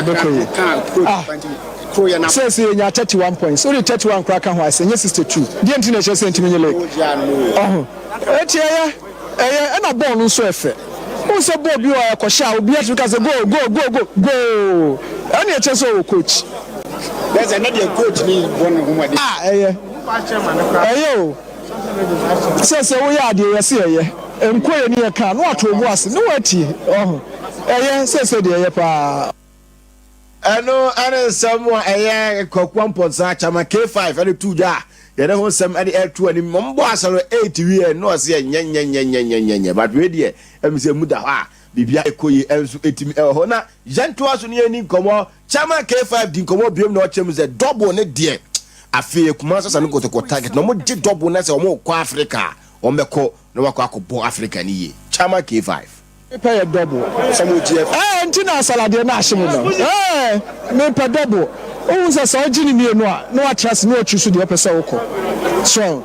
timi de ye timi di double be me de se mo amatras mo tuse ye atrusu ye pa ye nko Champions League ye be ko FA ye pay bebo Champions League ni ebo because Africa de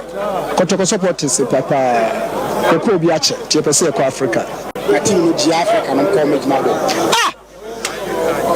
udi obehu no kra me ka kire no kakra G League na team ni di ba media me gidi no kra me ka kire no hwe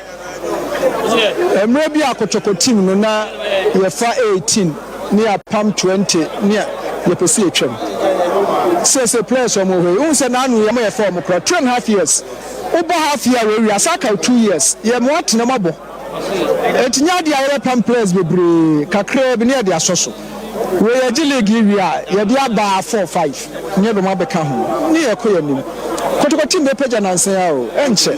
Enche e be page. Enti kotoko team no enche na nsen ya be page. Na bibia nso atimi akoso yie enso atimi e de ama mo na amanfo se mo beje double mo ni beche mu ni na nya mo yo so beje double an ansem amanfo enso eke kan ye de etumani enso e wodwumadi ne so na eno akuma asesa ne kotoko training grounds no ye suma ye patuo no ma ne koye we ya no ma we no ya no ma na bati no so bat okura camera no se ana camera no ye ne ha to dim se camera no kobasa ba we no video ana mi se babia no teye video no nti do ma me video no kuma sasa ni ko training and run o ma me sa video na we ya bra na eze YouTube bass no enso e ba no na chese na se portrait teba bia ono enso etimi twa video na eni adon se camera ne ya na se kosoro an ze portrait nsa na ni mood di chen camera no dia na aye bibia ho ti ya sa no ko no atu no bia ni bi sa no ko team ni kura ni bi but portrait nya video ne so etimi dia ba tama na asa no kotoko enso etimi ye training no na eze na patu teba bi eze yesima ye record but patu nya de ba nti patu ya adwuma patu enso etimi ye adwuma no ano Justice Blaine ne Kamara mo no saka Dauda mo na no mo ni training ground no because yesi no mo rest according to patu report na yeso mo rest sanso na ye kuma sasa no kotoko goalkeeper ona say captain na sasa no kotoko ona so per report na no ye full training na bibia enso ekoye etimi ho sanso na wisdom eye basi ono so isolate ne ho a no enso ye training won change won so free injury enso na etimi ba eno ne nsem kakra free ho ban te no na se Kamara mu na no enso ntifim as a precaution say the benko fa simbia because since one kuma sasa no kotoko ani say bibi to no pe asama to asane kotoko ntino opani a Jeffrey no Honorable Adams wuram obue ma ho na ye MP waba ono no se ne target ne se obetimi enso started from grassroots na watoto to nyoma enso timi grassroots wo ntie bia tennis boxing na de per report nche so per no per boxing pa dem se ebeboa ama nyoma enso timi akoyi era magane yem football ne sports ni na no nsem kakra eno so free hoba me de air to anim enso ewo dwumadi ne so ha Sompa 93.1 FM and Sompa TV so also uti de wi anoman enso si come kwa no ne na matimi edi nsem no enso atimi edi aba na bibi no pay the ones e ban say na oni tua okay nti wi ya na yes na down bibi be fine bibi atima e kama bibi kama kwa Orlando ho Orlando bima bibi Orlando say no ni kuta we nim no but unze patu ni nsano ana e mo du check camera no ya na ntimi ya ba obadwuma ba bia na wotene ade ya yes no tina soro ba bi o aposem na zoom ya na o ye video no ya ade enu ntino oboye no so ye be cut grounds e be intimidate ntino boy no okay na no ye court akwa no no mu ye intimidate kakra se ne bono no ase no aba na se amanfo yam ndam se jabi se o ya me bouncer actually me nua no ba san ya me bouncer ntino Orlando no tie no o mu di wachi ya na be mo yes no mu agro ne form but obi obeka se dade ahodi ni bi oboa okay nipa fa dade no nya wa hweye opani yankwa mo na ne mra wo branso ye kwa mo na ne na no pay the foreign news ma ye tie for live on Sompa TV live on Sompa 93.1 FM mfentu anim se UEFA Champions League games ado pina no enso natime ko so no na nya sam kutokra mame mfantu de se Benfica tena vie e Stadio Dalio ama Barcelona ko so mekana makoma konum ama Benfica team no enso te kana makoma koni na nya game kutokra mame mfantu de se Brantie France Evangelos Pavlidis ebo hat-trick wa na nya grokra ansa na Ronald Araujo enso na bo ongo dia bo Benfica team no Robert Lewandowski abo brace sanso ana Rafinha bo brace ansa na Regancia enso nya go ba kundi aka ba sa won no omo so timi ko she kana makoma kwenum ematima fesa Benfica team no enso na di kana ba kwa hunsensemi na no ana so mo tie kana makoma kwa ne hunsemi na no ye de no so de ma ye tie fo na no pai na after sa ba sa enso ko she kana makoma kwenum enso na ma Benfica team tie kana makoma kona no manager fence answer flick edin komo we at the game and on ko she 5-4 against Benfica. Sorry, it was a crazy game. So I think Benfica did really well the first half, especially the first half, but we also make a lot of mistakes. We didn't defend very good, and of course the result in the first half was 3-1 against us, and in the halftime we said, okay, we want to change something. We need better positioning, and also we said, okay, we want to come back. And this is the best thing, especially in the second half. The mentality of the team, how they always believe in themselves, and this is good to see, and it's unbelievable, you know. I was very happy with 1 point, but at the end with the 3, it's of course it's much better, and it was great. It was great with this finish, and at the end you have to also see that we invest a lot in sorry. When and some are boss and manager and the flick the 2 and another pay. You don't want some of them are set a point, Nankonya 1 point and go penum, acquire 3 points, and we penny and summer. Manager and the 2 another pay, don't want somebody to ya. At Matthew Ford, Jimadian Liverpool, so bombarding Chilil, and so Macamia Noam, Momoti Kanabako, Mohamed Salah, Anafe, have Elliot, Tomina Boss out 2 goals in them Liverpool, Jonathan David, and a consolation at them Liverpool, and as the team of friends Lille after the game. Mamin fun to just a Liverpool manager. Your friends are on a slot. Ekazai.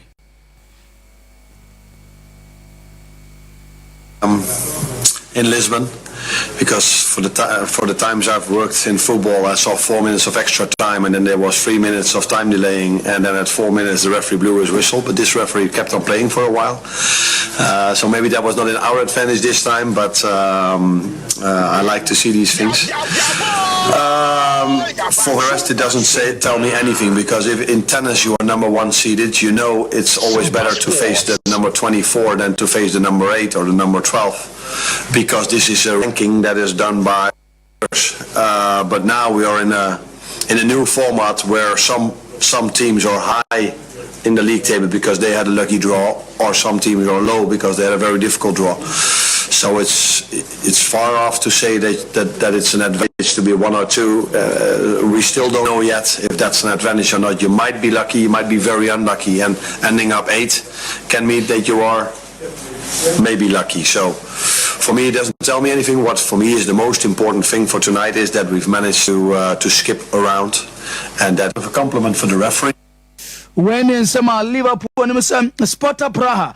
bought Inter Milan, and 8 p.m. Arsenal, bought Dynamo Zagreb, Sanso and a fan of Bayern Munich, AC Milan, bought Girona, Nani, 8 p.m. Abo, and as our games later, Winston Seminano, Yadia no so the Mamma fun to there's a big game, and Tobiano, a game of Paris Saint-Germain, and Manchester City, Abona, ahead of Sagema, Basu, and Anna Green manager. Your friend is a Pep Guardiola, manager, the Man City, Bobo Konatin Komo, after game on Paris Saint-Germain. The game against Feyenoord, but especially all this competition, more games, it was in the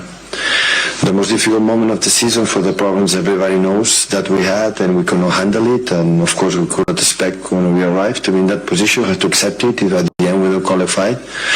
accept that we were not enough. Sports is simple as that. There are other competitors, contenders that sometimes they are better, we are not better, and accept it and move forward.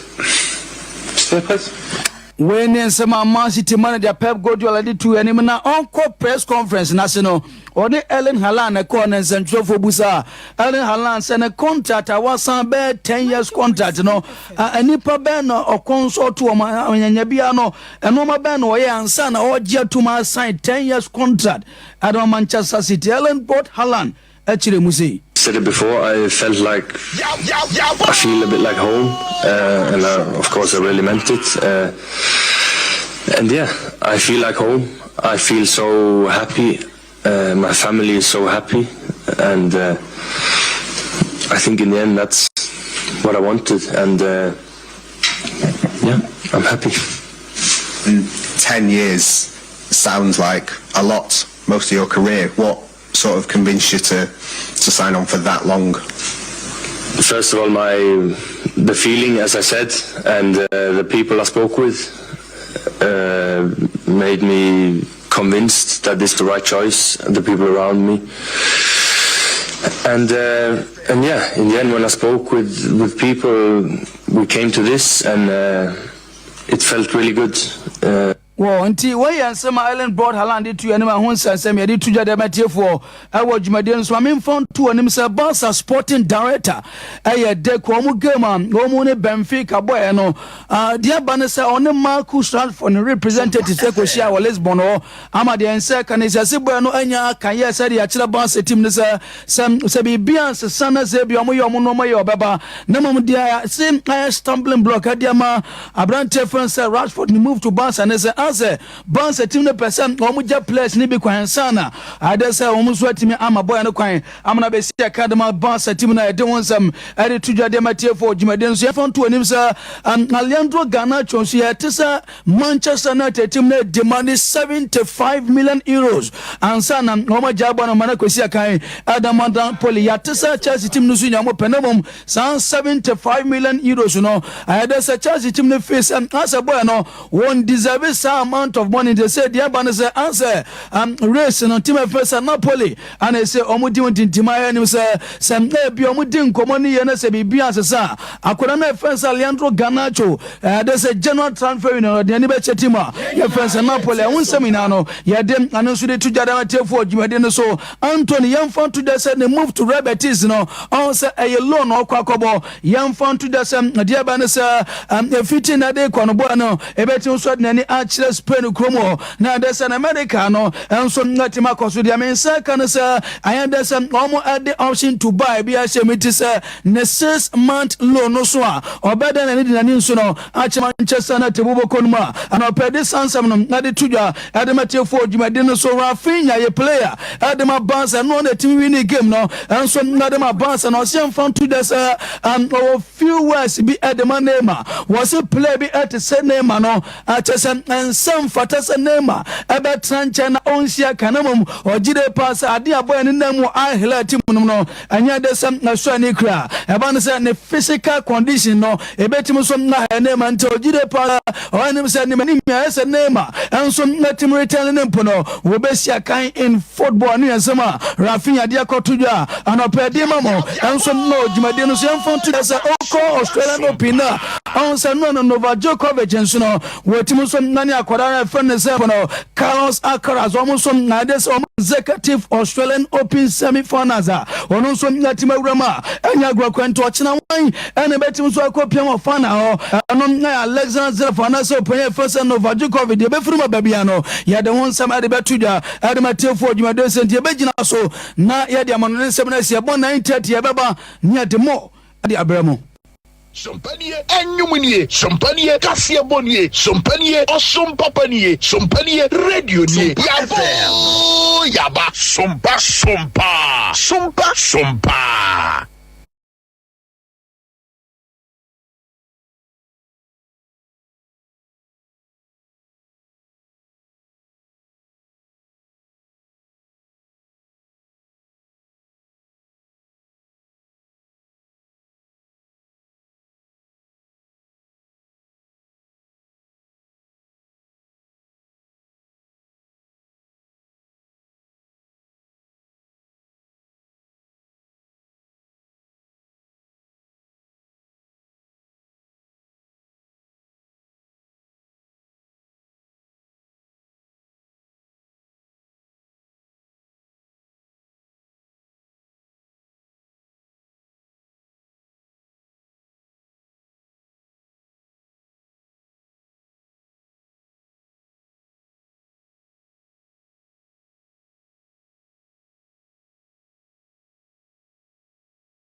no say de adusia no a oka ye na ye adwuma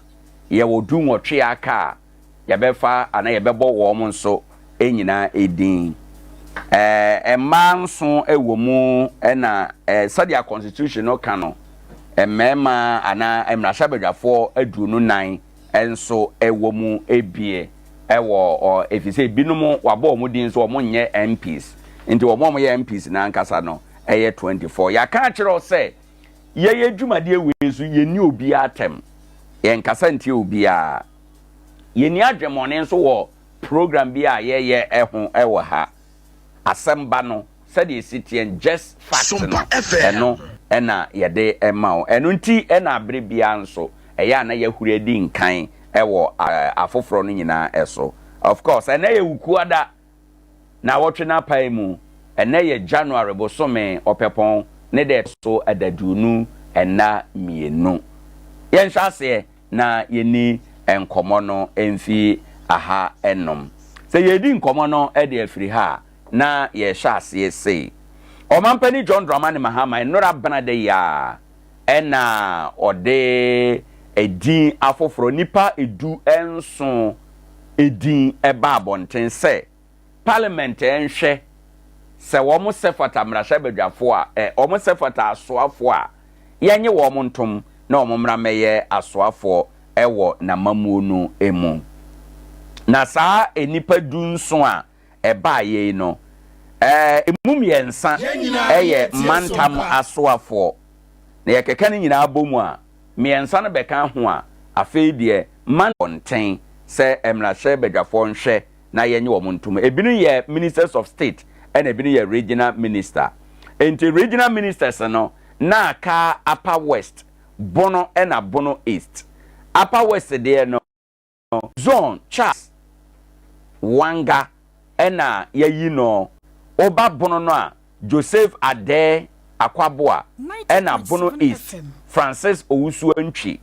ena oba beye osoafo ayabo ni din afi yeba ministers of state na yawo defense minister Dr. Edward Kofi Omane Boama ore na ekoho minister of communication digital technology and innovation Samuel Nati George oye MP Sam George ena dodo na anim no ore na yabo ni din ministry of lands and natural resources Emmanuel Amakofi Boa oye MP ewo Elembele constituency minister of sports and recreation Kofi Idi Adams oye MP Buim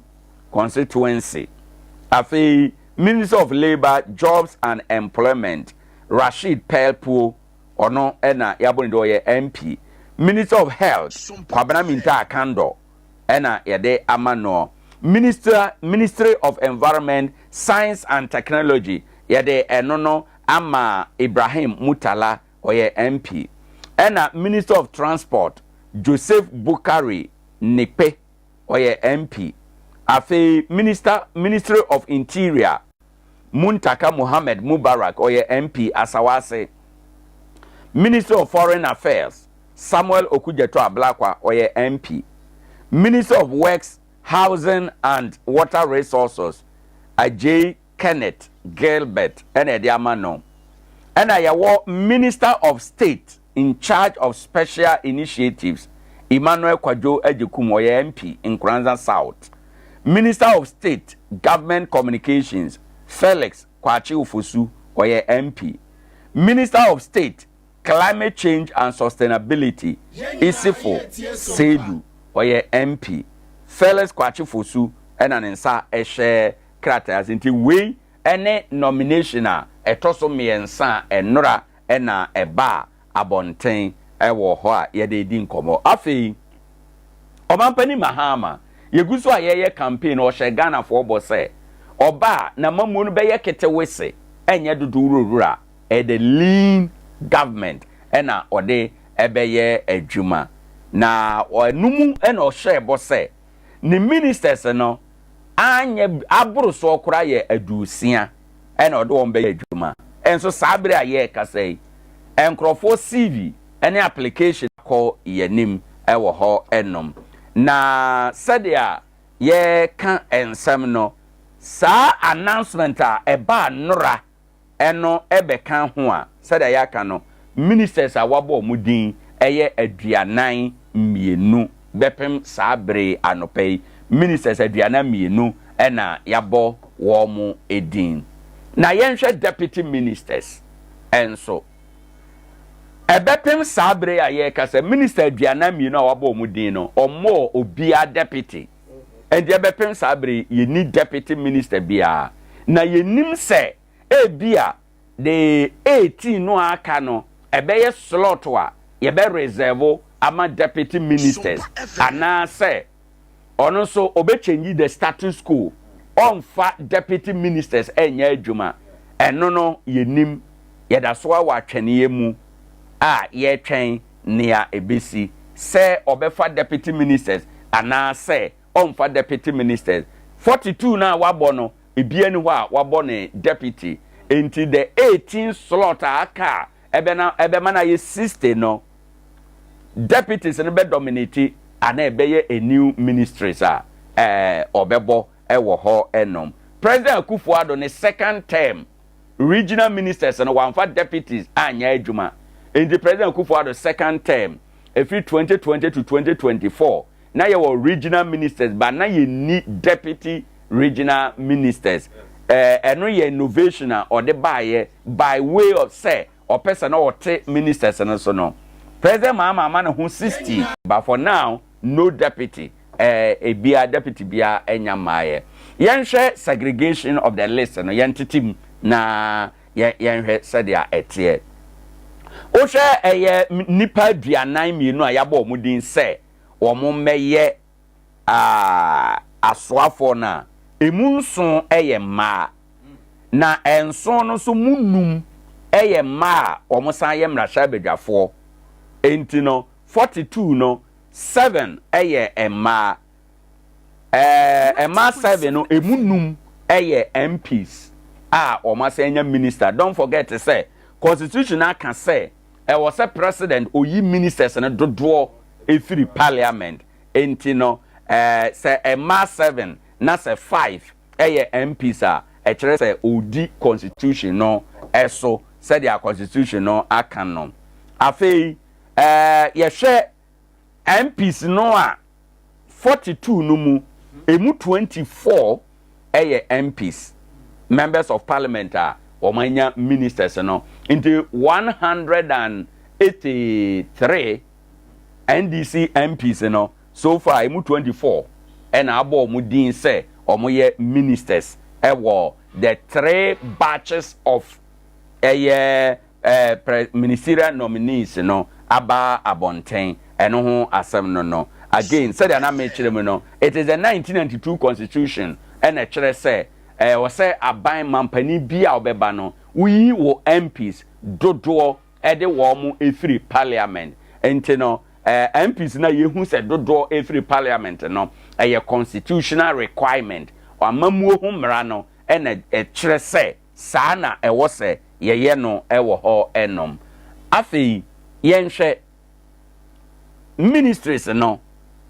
yatete so free I think na 30 from 30 to 23 omampani say ode eba abeye adwuma no enti yenhwe President Mahama yede ni si akonwa so nanu achi na yede ni si akonwa 7 January 23 or as to be called mecha kesa figure no na me dia ba wate ministries no eso na yenhwe the reorganization oyeye no ne ogina aban to me ye kind executive instrument 2025 eno mo yeye eno no de edikan etoso 1 saa to me no ena ma no kwan otumi ede dane ministries no biani etwa bi mu kan bi bo bi mu ede bi epeja bi firi ha de kokan we ho no saa mra we eno ene ma no kwan executive instrument no eno ene ma no kwan na eno ne executive instrument otena kunwa so naanu wadi kan aye nti eye EI1 a omaye ewo ho enom na ye omampani Mahama no ankasa ena on the 9th January no osan ye ode ne nsa share EI no ase ema edi mu se yetumi de ye adwuma ewo ha enom enti yenhwe executive instrument na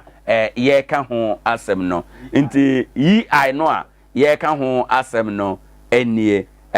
communication na eba bonten no ene ministers na watwa bimu ama neaka ode be ye adwuma no eno na ewo hai Minister of Finance, Minister of Health, Interior, Defense, Education, Energy and Green Transition, Road and Highways, Transport, Sports and Recreation, Attorney General and Minister of Justice, Lands and Natural Resources, Local Government, Chieftaincy and Religious Affairs, Minister of Foreign Affairs, Minister of Communication, Digital Technology and Innovations, Environment, Science and Technology, Youth Development and Empowerment, Works and Housing, Water Resources, Gender, Children and Social Protection,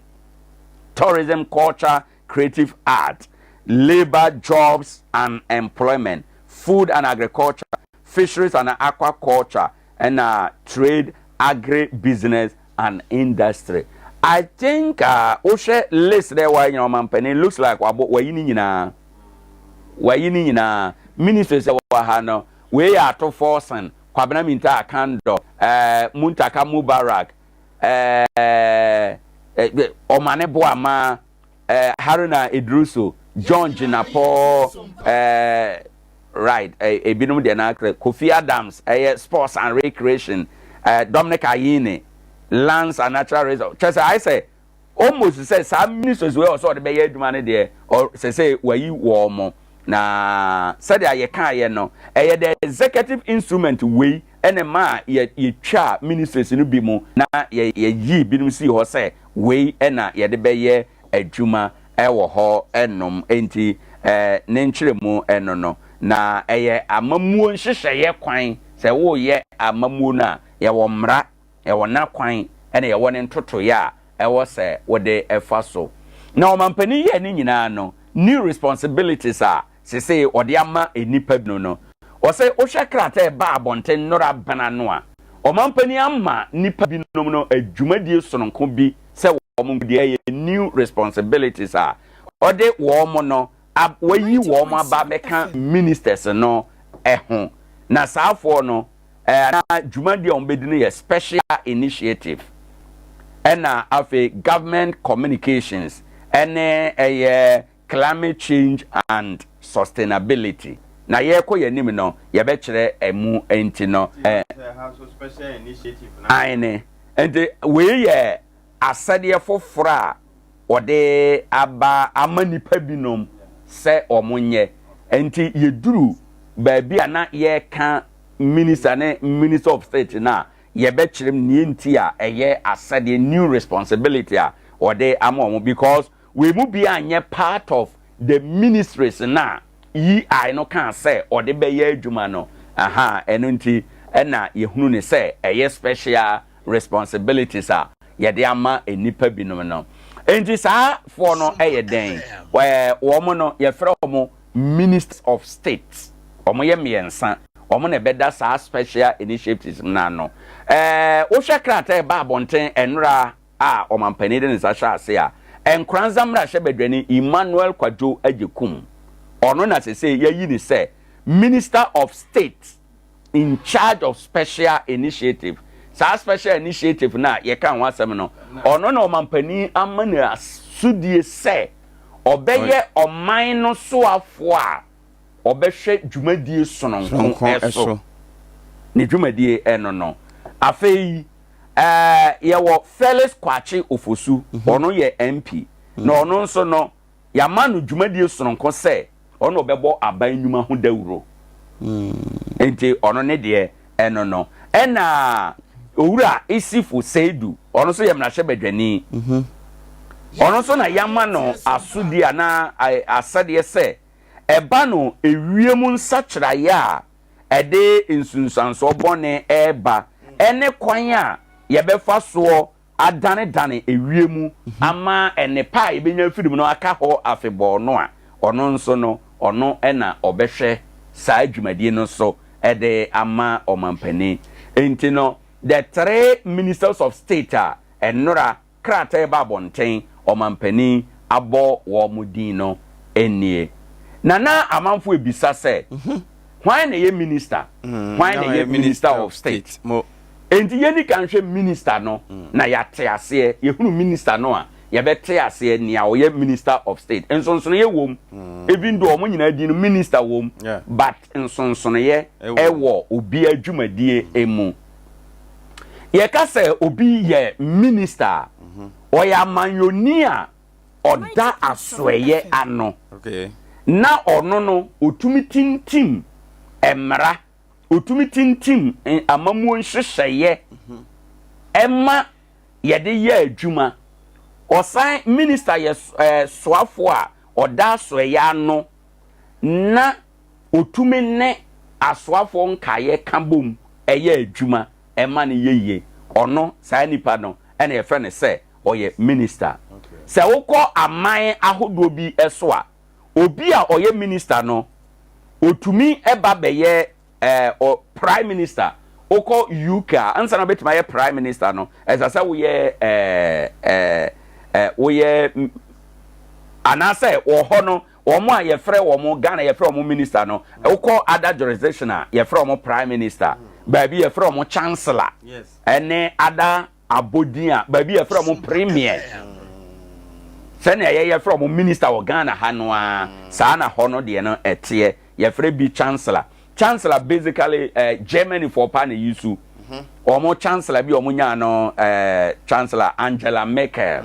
ono na oye chancellor ena ye wo prime minister Ghana kura ye nya prime minister fen Dr. Kofi Abrefa Buzia no ye prime minister of Ghana second republic President Nkrumah so be first republic no be prime minister before oye intino baabi wo ho a ye ministers no ye from but basically minister there ono to initiate policy minister to me draft bill ema ye de call parliament ema ye jeto ma ne be ye mra ma Ghana ye nyina ye yusu nti obi a oye minister no or the ministry ano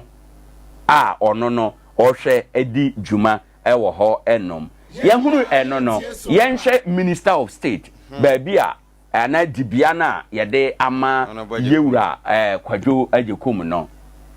ye kasa obi ye minister of state a dwumadi a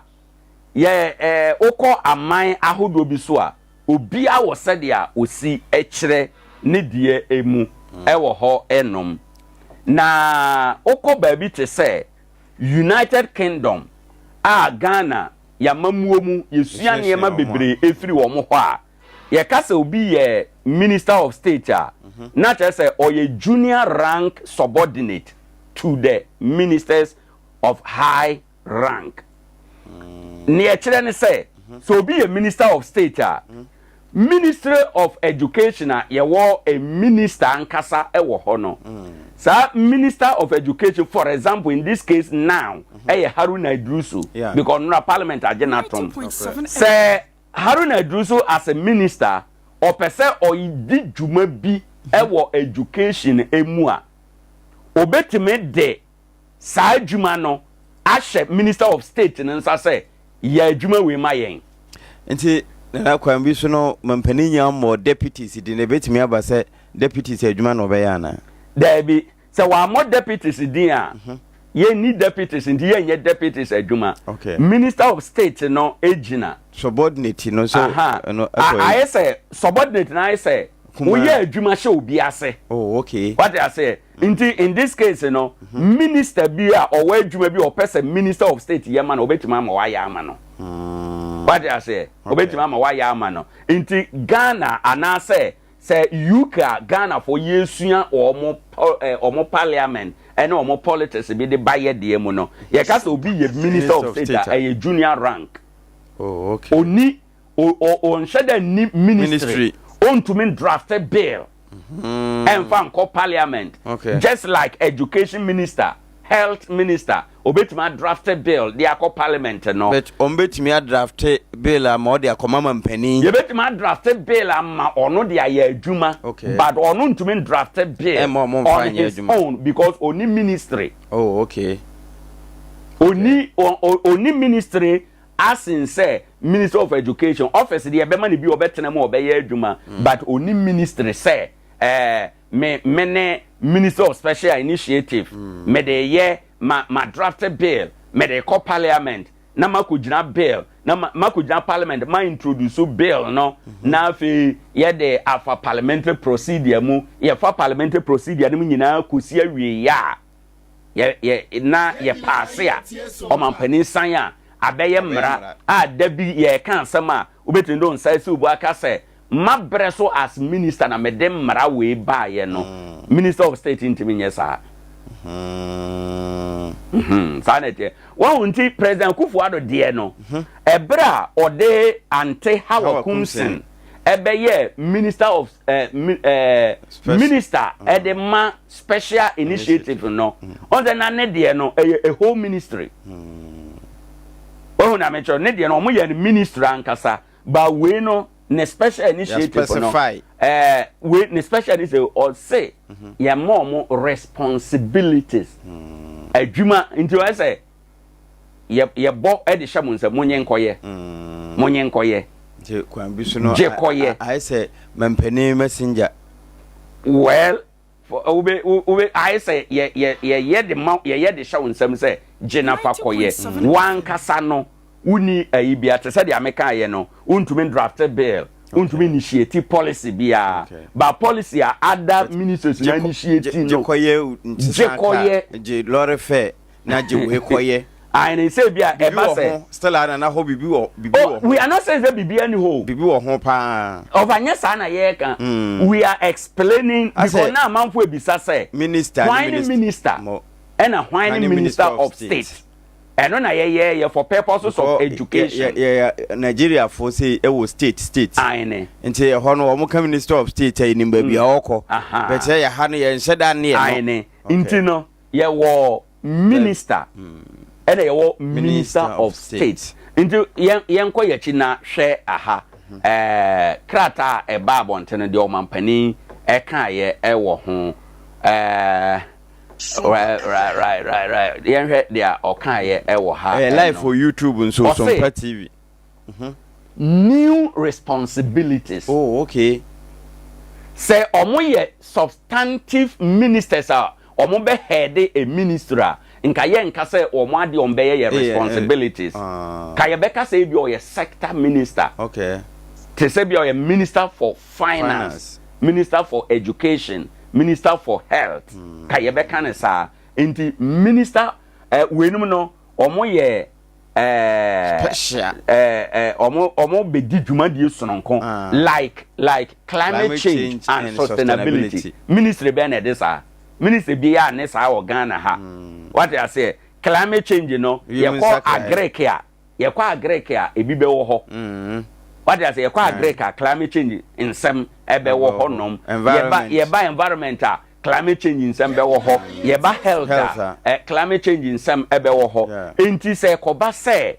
o mampani pese otu anamon bia na ode ehye ye wiemu ene ye climate na say ama nsutoye kura asesa no o pese ye swai adwene na ye de tu hu anamon a eye nipa na saa de we esi ehye ne nsa no ono na obeye ebia for example ya from mampani kura meeting bi wa amanone efa climate change ho a ensema ye beboaboa no akwa no eye nipa we ena obeye nti omo no eye adwuma sononko bi ne ye de ahye wo mo nsa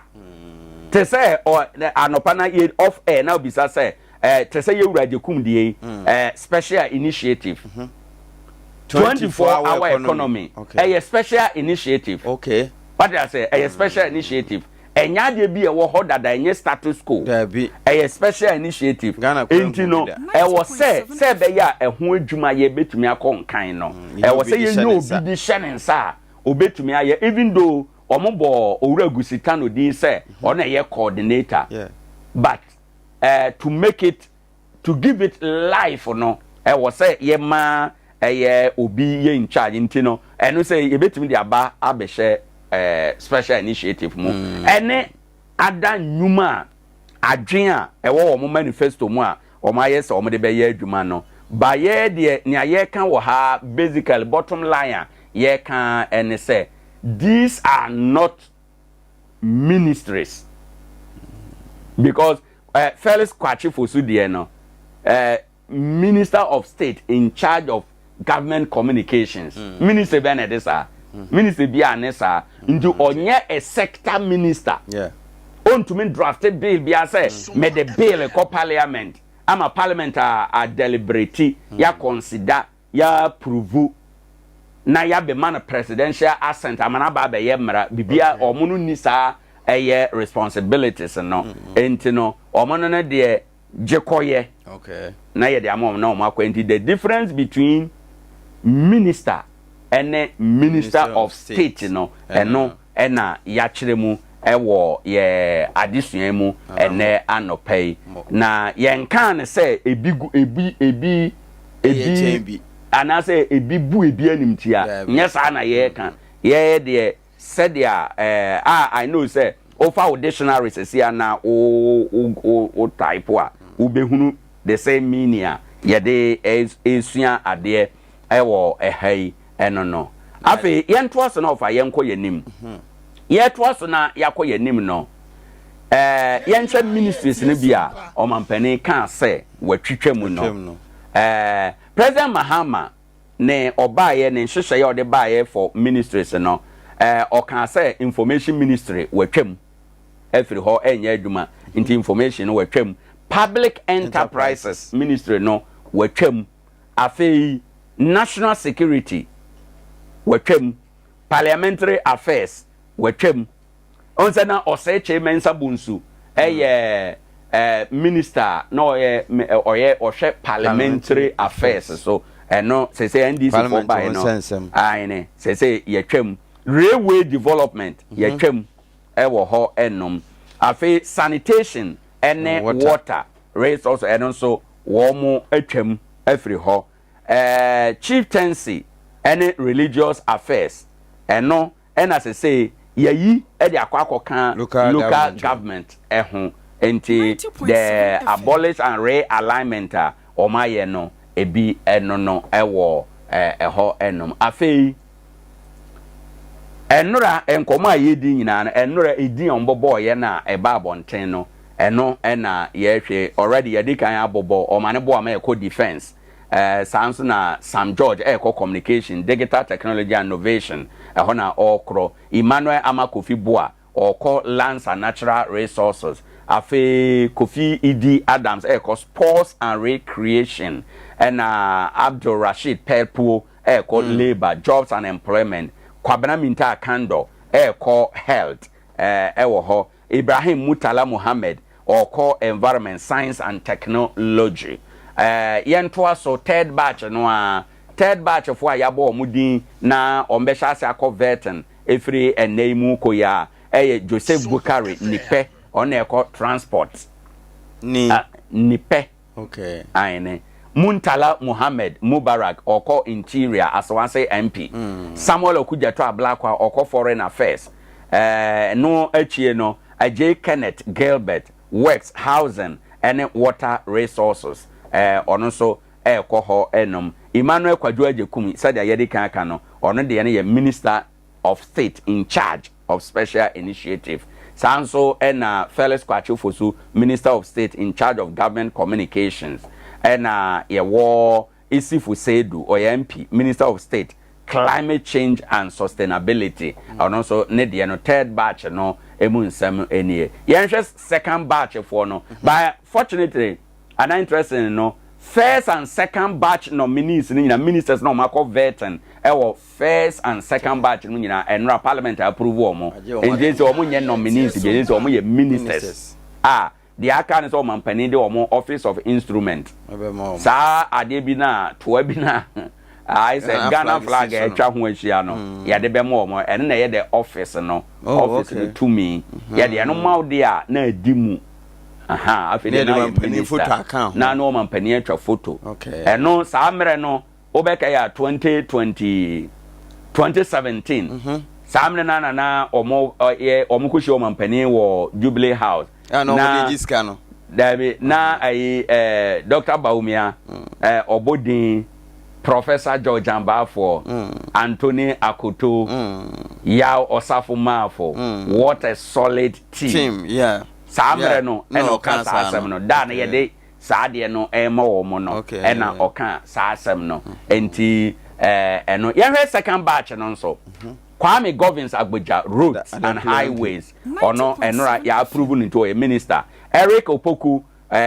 ono nso food and agriculture nora parliament approve no into ono so ye minister say Agnes na Mumulate gender children and social protection ono so nora parliament approve no enti oye minister Abla Jifa Gomashi ono so tourism culture and creative art enora parliament approve ono so ye minister say Emilia Arta fisheries and aquaculture enora parliament approve no enti ono so no oye minister say second batch no nento aso nie George Opareado youth and empowerment we so a new ministry Mahama na de aba eno no nso enra ya approve no ewo ho enom Haruna Idrusu ono ye MP say minister education enra ya approve no ewo ho enom Ahmed Ibrahim local government chieftaincy and religious affairs okan second batch no ho enra ya approve no but Elizabeth Ofosu Ajare enura na nese nka okọ vetin when time no 8 year wo mo parliament for ko sign nya appointment no kwa no mo ye o sign ko main chamber ko ye adwuma enti ono nura ye ntimi an vetin no enti o mo de ne de ne sha no pay 9 o'clock ena o mbe vetin no timini se so ono so o vetin na o mo de na approval no ebe kan the third batch of Adea omo beye no eho enti eno so emu ensem eno no ena first batch for no so a omo call veteran Dr. Kesel Ato Forsen oye enora parliament approve no into ono so no oye finance minister say sanso na John Abdullah Jinapo ono so energy and green transition first na ye energy nkwan by say we so ye new one ya president Mahama de abeka energy no green transition enti no green transition no basically has to do about say your environment no be green ye benya ye kwaye ye be dua nnua ne sa green Ghana no na enyina duru sa green Ghana no na John Jinapo ni nua kuma Abu Jinapo ono na oye minister for lands and natural resources and ye green Ghana no enti no eye coincidence say ni nua so be ye energy no ya said that we no so aba be kan ho so pe ha asase na so omunim so omufie no omunim sa adwuma ne ye enti ha ya de he ama omo ono so nra ya approve no nti o minister ena Dominic Akuritinga Ayini ono no nso no oye attorney general and minister of justice aban lawyer pani ne soafo a ohwe atentene ne ensem so ena ono wawie we enkan mo fanchame typo enti no first batch of ministers ya approve woman so enie afi yenhwe regional ministers no enso ewo ho enom Puzon Charles Lawanga Upper West ono na ekọ ho enom say regional minister so far regional ministers no bia nyanko vet and I know say omo so veteran no ebe follow Joseph Adea Akye Abia ono na ekọ Bono region say regional minister Francis Owusu-Antwi ekọ Bono East Francis Owusu-Antwi okọ Bono East I am told say omo say ono na ye NDC as I say financial treasurer also I am told yes so free Puru area ho enom that area no Puru Senate area hono omotanya ministers pa omotanya ministers so there is something unique I was our region no mu a was a sa constituency no emu a was a yama yadwene koso say ayi firi honom Kofi Amoako first regional minister for Bono East ofiri sa area mu ho Atebubu Puru area mu ofiri honom ena